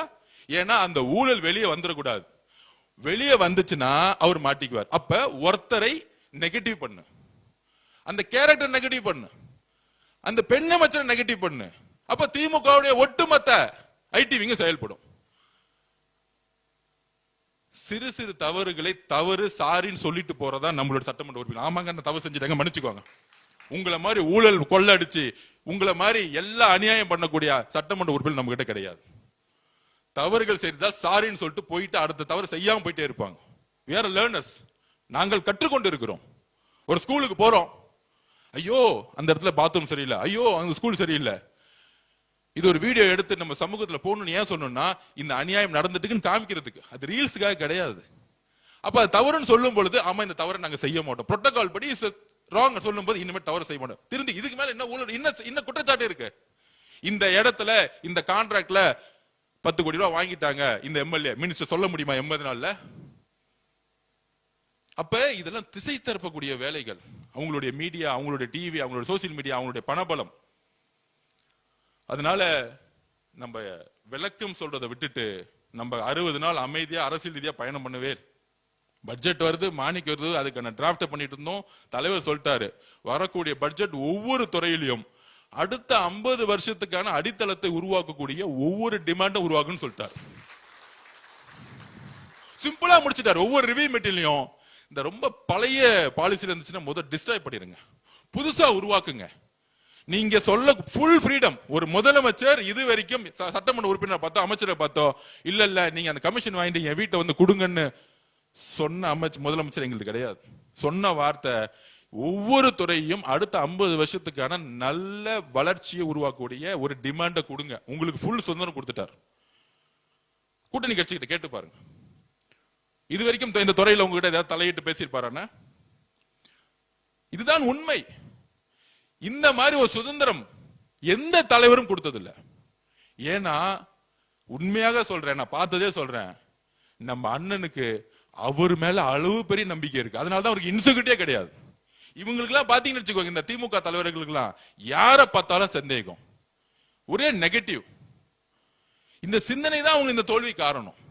இப்ப கூட பாருங்க, பொய்யா பரப்புறாங்க, பழி வாங்கல். நாங்க எதுக்கு பழி வாங்குறோம்? ஈக்குவலா இருந்தா பயம் வரும். எங்க தலைவர் கிட்டத்தட்ட அங்க போய் எங்க 1000 கிலோமீட்டர்ல எங்கேயோ நின்றுட்டு இருக்காரு, நீ இன்னும் வீட்டுல உட்கார்ந்துட்டு இருக்கீங்க. வீட்டுல உட்கார வச்சுட்டோம் ஆல்ரெடி, உங்க அப்பாவே உட்கார வச்சுட்டோம், நீங்க என்னப்பா என்ன 5 நிமிஷம் போதும். சேப்பாக்க ஜெயிச்சதுக்கு காரணம் ஐஎம்மும் காங்கிரஸும், அதையும் சொல்லிடுறேன். இஸ்லாமிய சகோதரர்களுடைய ஓட்டு அதுவும் முடிஞ்சு போச்சு. இனிமேல் சேப்பாக்கத்தில் நிக்க சொல்லுங்க, திருவாரூர்ல நிக்க முடியாது. அண்ணன் போயிட்டாரு, காங்கிரஸ்ல இருந்து அண்ணனை போட்டாச்சு, இறங்கி வேலை பாருங்க அப்படின்னு. 234 தொகுதியில அவங்களுக்கு சிந்திச்சு பாக்குறாங்க, நெக்ஸ்ட் டைம் எலெக்ஷன் வந்தா எங்கேயுமே ஜெயிக்க முடியாது. அப்ப ஒன்லி அவங்களுக்கு தெரிஞ்சதெல்லாம் அந்த கோயபிள்ஸ் பிரச்சாரம் தான். பொய்யா பேசு, புரட்சி, கொள்கை, இந்த கதையெல்லாம் விட்டுட்டே இருப்பாங்க. மக்களுக்கு இவங்களுடைய மொழியிலிருந்து வெளியே வந்துட்டாங்க. எழுதி வச்சுக்கோ, இவங்க பேசுறதே மக்களுக்கு புரியல, விலகி நின்ட்டாங்க. இந்த கைதுக்கு அப்புறம் ஆபாச நிதியை புரட்சியாளரா மாத்துறதுக்கு திமுக ஐடி செயல்பட்டு கைது செய்யப்பட்டார். 8 மணிக்கு போலீஸ் போறாங்க. தைரியமான ஆளா இருந்தா என்ன பண்ணிருக்கணும்? வீட்டை விட்டு ரூம் விட்டு 8:15 வந்திருக்காரு. இப்ப என் வீட்டுக்கும் போலீஸ் வந்தாங்க. சார் நான் வீட்டிலே தான் இருக்கேன், என்ன விடுங்க. ஒரு நேரத்தில் திமுக பிரச்சாரம் பண்ணாங்க, விஜய் அவர்களை கைது செய்ய போறோம், எஃப்ஐஆர் போட போறாங்க. 3வது நாள் சொன்னார், நீங்க என் ஆளெல்லாம் டச் பண்ணாதீங்க, நான் வீட்டில் தான் உட்காந்துருக்கேன், எனி டைம் வாங்க. அந்த நேரம் ஒட்டுமொத்த கவர்மெண்ட் திரும்பி நிக்குது. நான் வீட்டில் தான் கேமரா பார்த்து சொன்னார், முதலமைச்சர் பார்த்து. 8 மணி காவல்துறை காலையில் போயிருக்கு. போன உடனே 8:15 வெளியே வந்துட்டு, நான் ட்ரெஸ் மாத்திட்டு வரேன், டாய்லெட் போயிட்டு வந்துடுறேன். இது நமக்கு தேவைதான், இது ஒரு அடிப்படை கடமை. 8:15 போனவரு 10:15 வரைக்கும் டாய்லெட் மட்டும் வெளியே வரல. என்ன ஒரு புரட்சியாளர், டாய்லெட் புரட்சியாளர் திரு உதயநிதி அவர்கள். காலமும் நேரமும் எப்படி 24 மணி நேரத்துல உன்னுடைய ஆணவத்தை அடக்குது பாத்தீங்களா? என்ன தெரியுமா? அதாவது இது சிறை செல்வது நம்மளுடைய நோக்கம் இல்ல, அது உயர் நீதிமன்றத்திலேயே முதலமைச்சருடைய குறிக்கோள் என்னன்னு சொல்லிட்டார். நம்மளுடைய கவர்மெண்ட் அட்வொகேட் சொல்லிட்டாரு, அவரை நாங்க சிறை செய்தெல்லாம் நாங்க வந்து கைது செய்யல, விசாரணைக்கு தான் நாங்க கூட்டிட்டு போறோம், என்ன கம்ப்ளைண்ட் ஆயிருக்கு. சிறை செய்து உங்களை தள்ளுற அளவுக்கு தேவையில்லாம நம்ம ஜெயில வேற செலவு பண்ணணும், சாப்பாடு கொடுக்கணும், இதெல்லாம் தேவையில்லாத வேலை. அதெல்லாம் அவ்வளவு பெரிய ஆள்லாம் கிடையாது. வடிவேல் படத்துல என்னையும் ஜெயிலுக்கு தள்ளிட்டாங்க, என்னையும் ஜெயிலுக்கு தள்ளிட்டாங்கன்னு நிறைய கூட்டம் திமுக இன்னைக்கு எல்லா தெருவிலும் அப்படித்தான் சுத்திட்டு இருந்தாங்க. அதுவும் பாருங்க, உதயநிதிக்காக வந்து வேன்ல ஏறினமே தெரியல, வரும்போதே போட்டோகிராஃபர் வீடியோகிராஃபர்லாம் போட்டுட்டு கரெக்டா வண்டியில கொடியை பிடிச்சிட்டு நானும் வந்து ஜெயிலுக்கு போறேன்பா அப்படிங்கிற மாதிரி தான் ஒரு ஐடிவிங்க திமுக. உணர்வற்ற திமுக இன்னைக்கு. கட்சி தலைமைக்கும் தொண்டர்களுக்கும் உணர்வே கிடையாது. சும்மா போலியா உருவாக்குறது, இதெல்லாம் காசு கொடுத்து தெரியும் கூட்டிட்டு வர்றது. அப்ப 8:15 10:15 வரைக்கும், அதாவது நேத்து ஒரு பெண்களை அருவருப்பா பேசி அசிங்கமாக பேசிய உதயநிதி அவர்கள் இன்னைக்கு டாய்லெட் 2 மணி நேரம் உட்கார வச்சுட்டாங்க பாத்தீங்களா? அதுதான் காலமும் நேரமும். உங்க ஆணவம் இருக்கு பாத்தீங்களா? உங்க ஆணவத்தை வந்து டாய்லெட்ல உட்கார வச்சாங்க பாத்தீங்களா? வாழ்க்கை முழுசும் என்னைக்கு மறக்கவே மாட்டார் டாய்லெட்ல 2 மணி நேரம் உட்கார்ந்தது. போலீஸும் வெயிட் பண்ணிக்கிட்டே இருக்காங்க, என்னப்பா இவ்வளவு நேரம் டாய்லெட் போயிட்டு இருக்காரு. தைரியமா வந்தாரு, என்ன பண்ணிருக்கணும், 8:15 வாங்க போலாம், விசாரணை தானே போலாமே, இன்னும் இருக்கு. நீங்க தான் தப்பே பண்ணலையே. உங்களுடைய மொழி அடிப்பில் நான் என்ன தப்பு பண்ணேன், ஒண்ணுமே தப்பே பண்ணலையே. அதாவது மனிதரா இருக்கவர்கள் நம்ம தவறு செஞ்சுட்டா, ஆமா அந்த நேரத்துல நான் தவறு செஞ்சுட்டேன், நான் வருந்துகிறேன்னு சொல்லிட்டு போயிடுவாங்க. ஆகச்சிறந்த தலைவர்கள் மேடம் ஜெயலலிதாவே, ஆமா தவறு நடந்துருச்சு விட்டுருங்க. ஆனா வெளியே வந்துட்டு சிரிச்சிட்டு நான் எந்த தவறும் செய்யலன்னு சொல்றாரு பாத்தீங்களா? இதுதான் ஆணவத்துடைய உச்ச கொடுமை. நம்ம சட்டப்படி கோர்ட்ல அவர் சிறை செல்லணும் பண்ணல, நியாயப்படி பெண்கள் முன்பு யாரு தவறு செய்தாலும் கைது செய்யப்படாலும் பெண்களுக்காக எங்க தலைவர் குரல் கொடுத்தார். இதுதான் எங்களுடைய தலைவர், யாரா இருந்தாலும் சரி. இந்த மெசேஜ் என்ன தெரியுமா? இனி வரும் காலங்களில் எதிர்க்கட்சி தலைவரையே கைது செய்யறோம். இனிமேட்டு இந்த சோசியல் மீடியால இருக்கிறவங்க, இந்த மஞ்ச பத்திரிகை நடத்துறவங்க, என்ன இந்த ட்விட்டர்ல டூப்ளிகேட் ஐடி வச்சிருக்கிறவங்க, இன்ஸ்டாகிராம் டூப்ளிகேட் ஐடி வச்சிருக்க திமுக வச்சிருக்கவங்களா, எல்லாத்தையும் தேடி பிடிச்சி பெண்களை நோக்கி விமர்சனம் வந்தா உடனடியே கைது செய்யுங்க. இதுதான் தமிழக வெற்றித்தோட முதல் கொள்கை. ஊழல ஒழிச்ச மாதிரி பெண்களை அருவருப்பா பேசக்கூடிய கலாச்சாரத்தை ஒழிக்கக்கூடிய ஒரு ஆட்சியை உருவாக்கணும். அதுதான் எங்களோட தலைவர். இவ்வளவுதான் சிந்தனை. அது எந்த பெண்ணா இருந்தாலும் சரி, இதுதான் முதல் கொள்கை. பெண்களுக்கான பாதுகாப்பையும் பெண்களுக்கான செக்யூரிட்டியும், அவங்க தைரியமாக வெளியே வந்து பணி செய்யக்கூடிய எந்த ப்ரொஃபஷனல், பொலிட்டிக்கலா இருக்கட்டும் மீடியாவா இருக்கட்டும், எந்த ப்ரொஃபஷனல் தைரியமா வெளியே வரணும். அப்படி இருந்தா அது அவங்களுக்கு யாரெல்லாம் முடக்க பாக்குறாங்களோ அவங்க கைது செய்யப்படும். அப்ப இந்த கலாச்சாரத்தை ஒழிக்கணும். அதுக்குதான் வந்து இந்த கைது. அதுலயும் விசாரணை. ஏன் விசாரணை பண்ணக்கூடாதா? இன்னும் மன்னராட்சியா?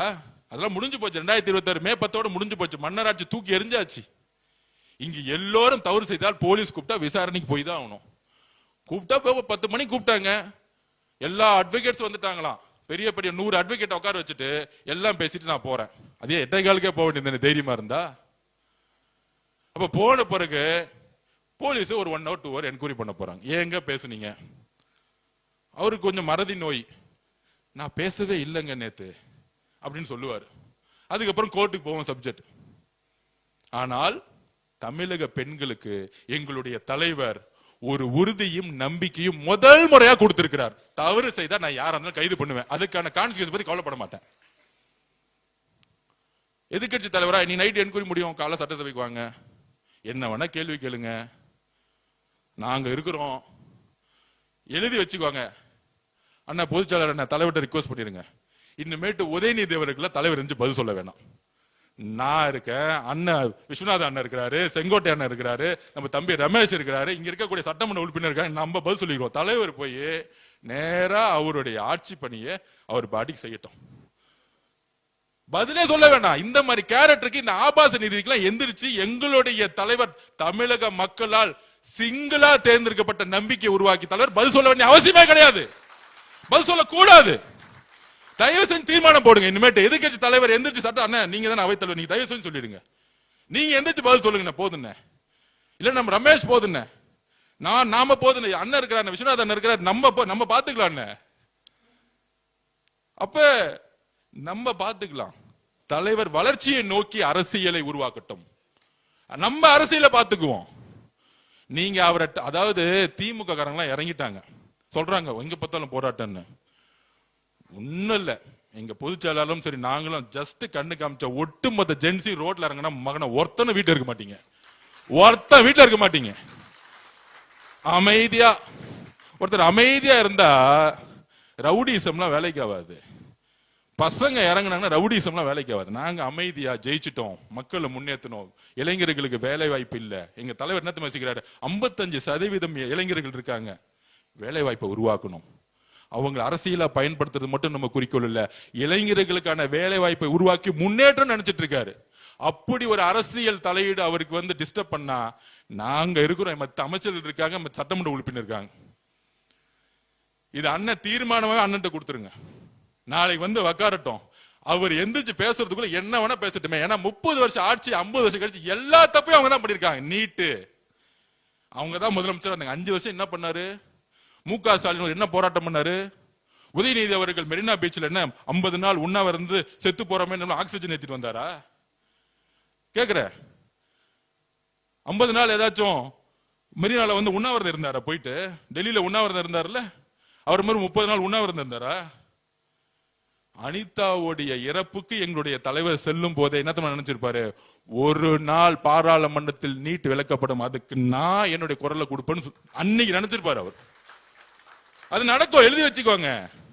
தமிழ்நாட்டில இருந்து வரக்கூடிய குரல் ஒரு நாள் 2029 பாராளுமன்ற தேர்தலுக்கு பின்பு இந்த நீட்டை ஒழிக்கக்கூடிய முதல் சட்டத்தை எங்களுடைய தலைவர் வலியுறுத்துவார். அது நடக்கும், அது நடக்கும். அவரை பத்தி உங்களுக்கு தெரியாது, அது நடக்கும். ஆனந்தனுக்கு தெரியும், அவர் நினைச்சா நடக்கும். அவர் நினைச்சிட்டாரு, நீட்டே இருக்க கூடாது நினைச்சிட்டாரு, நீட் இருக்காது. அதனால நம்ம ரெடி ஆயிடுவோம்.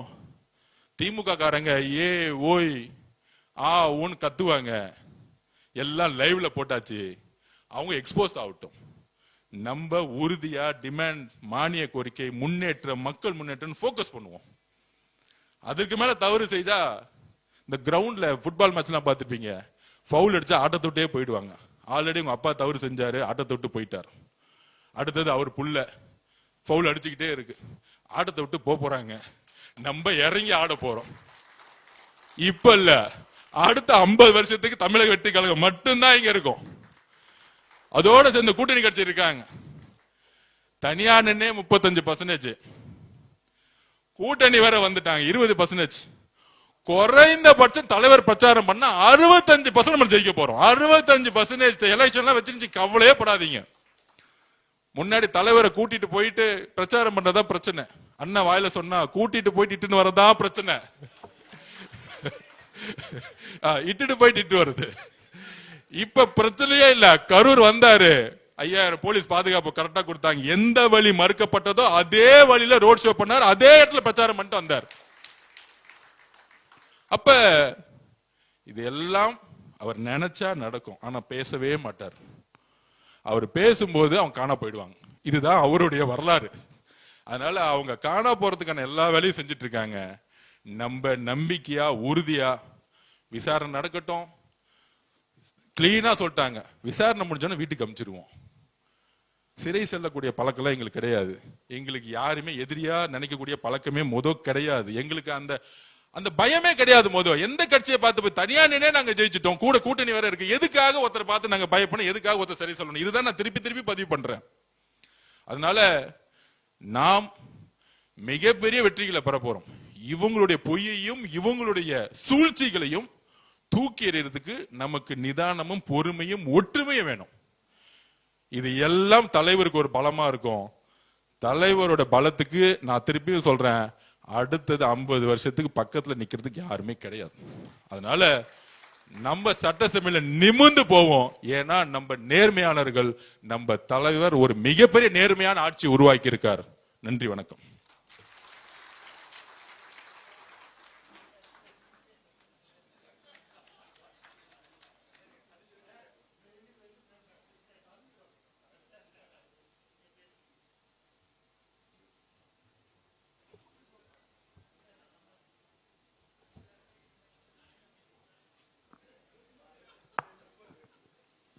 வெற்றி நடை போட்டுக் கொண்டிருக்கும் தமிழக வெற்றி கழகத்தின் தலைவரும் மாண்புமிகு தமிழ்நாடு முதலமைச்சருமான எங்கள் அண்ணன் தளபதி விஜய் அவர்களை வணங்கி அனைத்து அமைச்சர் பெருமக்களுக்கும் சட்டமன்ற உறுப்பினர்களுக்கும் கழக நிர்வாகிகளுக்கும் என்னுடைய வணக்கத்தை தெரிவித்துக் கொள்கிறேன். இந்த சட்டமன்ற உறுப்பினர்களின் கலந்தாய்வு கூட்டத்தில் மிகவும் சிறப்பான ஆக்கப்பூர்வமான விஷயங்கள் பகிர்ந்து கொள்ளப்பட்டன. இந்த நிகழ்வை ஏற்பாடு செய்ததற்கு ஒரு மிகப்பெரிய நன்றி. நம்முடைய கொள்கை தலைவர்களை பார்த்தால் 2 பெண்கள் இருப்பார்கள். அதில் ஒரு பெண் வாள் ஏந்தி கொண்டு வீரமும் துணிச்சலோடும் இருப்பார்கள். இன்னொரு பெண்ணை பார்த்தால் அமைதியும் வைராகியமும் கண்ணியத்தோடும் இருப்பார்கள். ஒரு பெண் துணிச்சலோடும் தைரியத்தோடும் அமைதியோடும் கண்ணியத்தோடும் வாழ வேண்டும். அப்படி வாழ்கின்ற பெண்கள் நிச்சயமாக வெற்றி பெறுவார்கள். அதற்கு இவர்களே சாட்சி என்று காண்பிப்பதற்காகவே அவர்களை கொள்கை தலைவர்களாக கொண்ட கட்சி நம்முடைய தமிழக வெற்றி கழகம். நம்முடைய தமிழக வெற்றி கழகத்தின் ஆட்சியில் பெண்மை போற்றப்பட்டு கொண்டு இருக்கிறது. அப்படிப்பட்ட ஆட்சியில் பெண்களை இழிவாக பேசினால் அது யாராக இருந்தாலும் சரி, எதிர்க்கட்சி தலைவராக இருந்தாலும் சரி, நிச்சயமாக தண்டனை கிடைக்கும் என்பதை காட்டியவர் நம்முடைய தமிழக வெற்றி கழகத்தின் தலைவர். பொதுவா ஒண்ணு சொல்லுவாங்க, ஒரு பொண்ணை பார்த்தா அந்த பொண்ணோட கண்ணை பார்த்து பேசணும்னு. என்னை பொறுத்த வரைக்கும் அதுக்கு ஒரு ஆப்டான லைன் என்னன்னா, அதுதான் பெண்கள் நாட்டின் கண்கள். அந்த வார்த்தைக்கு இலக்கணமே அந்த பொண்ணோட கண்ணை பார்த்து பேசணும். அப்படிப்பட்ட பெண்மையை போற்றதுதான் நம்மளுடைய தமிழக வெற்றி கழகம். வாக்குகளால வெல்ல முடியல, வார்த்தையாலாவது வெல்லலாம் அப்படின்னு சொல்லி சில வார்த்தைகளை பேசிக்கொண்டு இருக்கிறார்கள். பேசுவர்கள் பேசட்டும். நாளை கேள்வி வரும் என்று அனைவராலும் எதிர்பார்ப்பு கொண்டு இருக்கிறது. நிச்சயமாக அந்த கேள்விகளுக்கு நாங்கள் வார்த்தையால் அல்ல, செயல்களால் நிச்சயமாக செய்து காட்டுவோம். எனவே தமிழக வெற்றி கழகம் என்பது ஒரு நியாயமான நேர்மையான அரசியலை ஏற்படுத்த வேண்டும் என்ற கொள்கையோடு தொடங்கப்பட்ட ஒரு கட்சி. இந்த கட்சியின் நோக்கம் நிச்சயமாக வெற்றி பெறும் என்று கூறி இந்த வாய்ப்புக்கு நன்றி கூறி விடைபெறுகிறேன். நன்றி, வணக்கம்.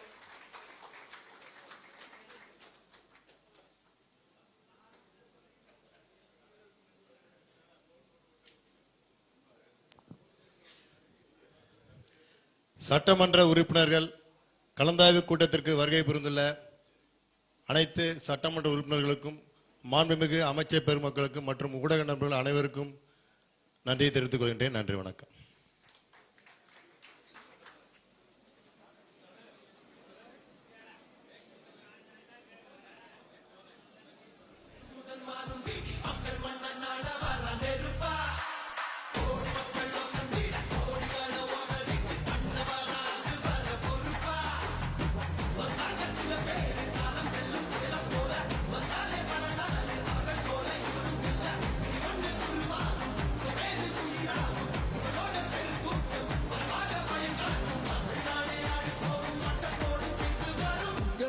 உங்க விஜய் உயிரன வரனா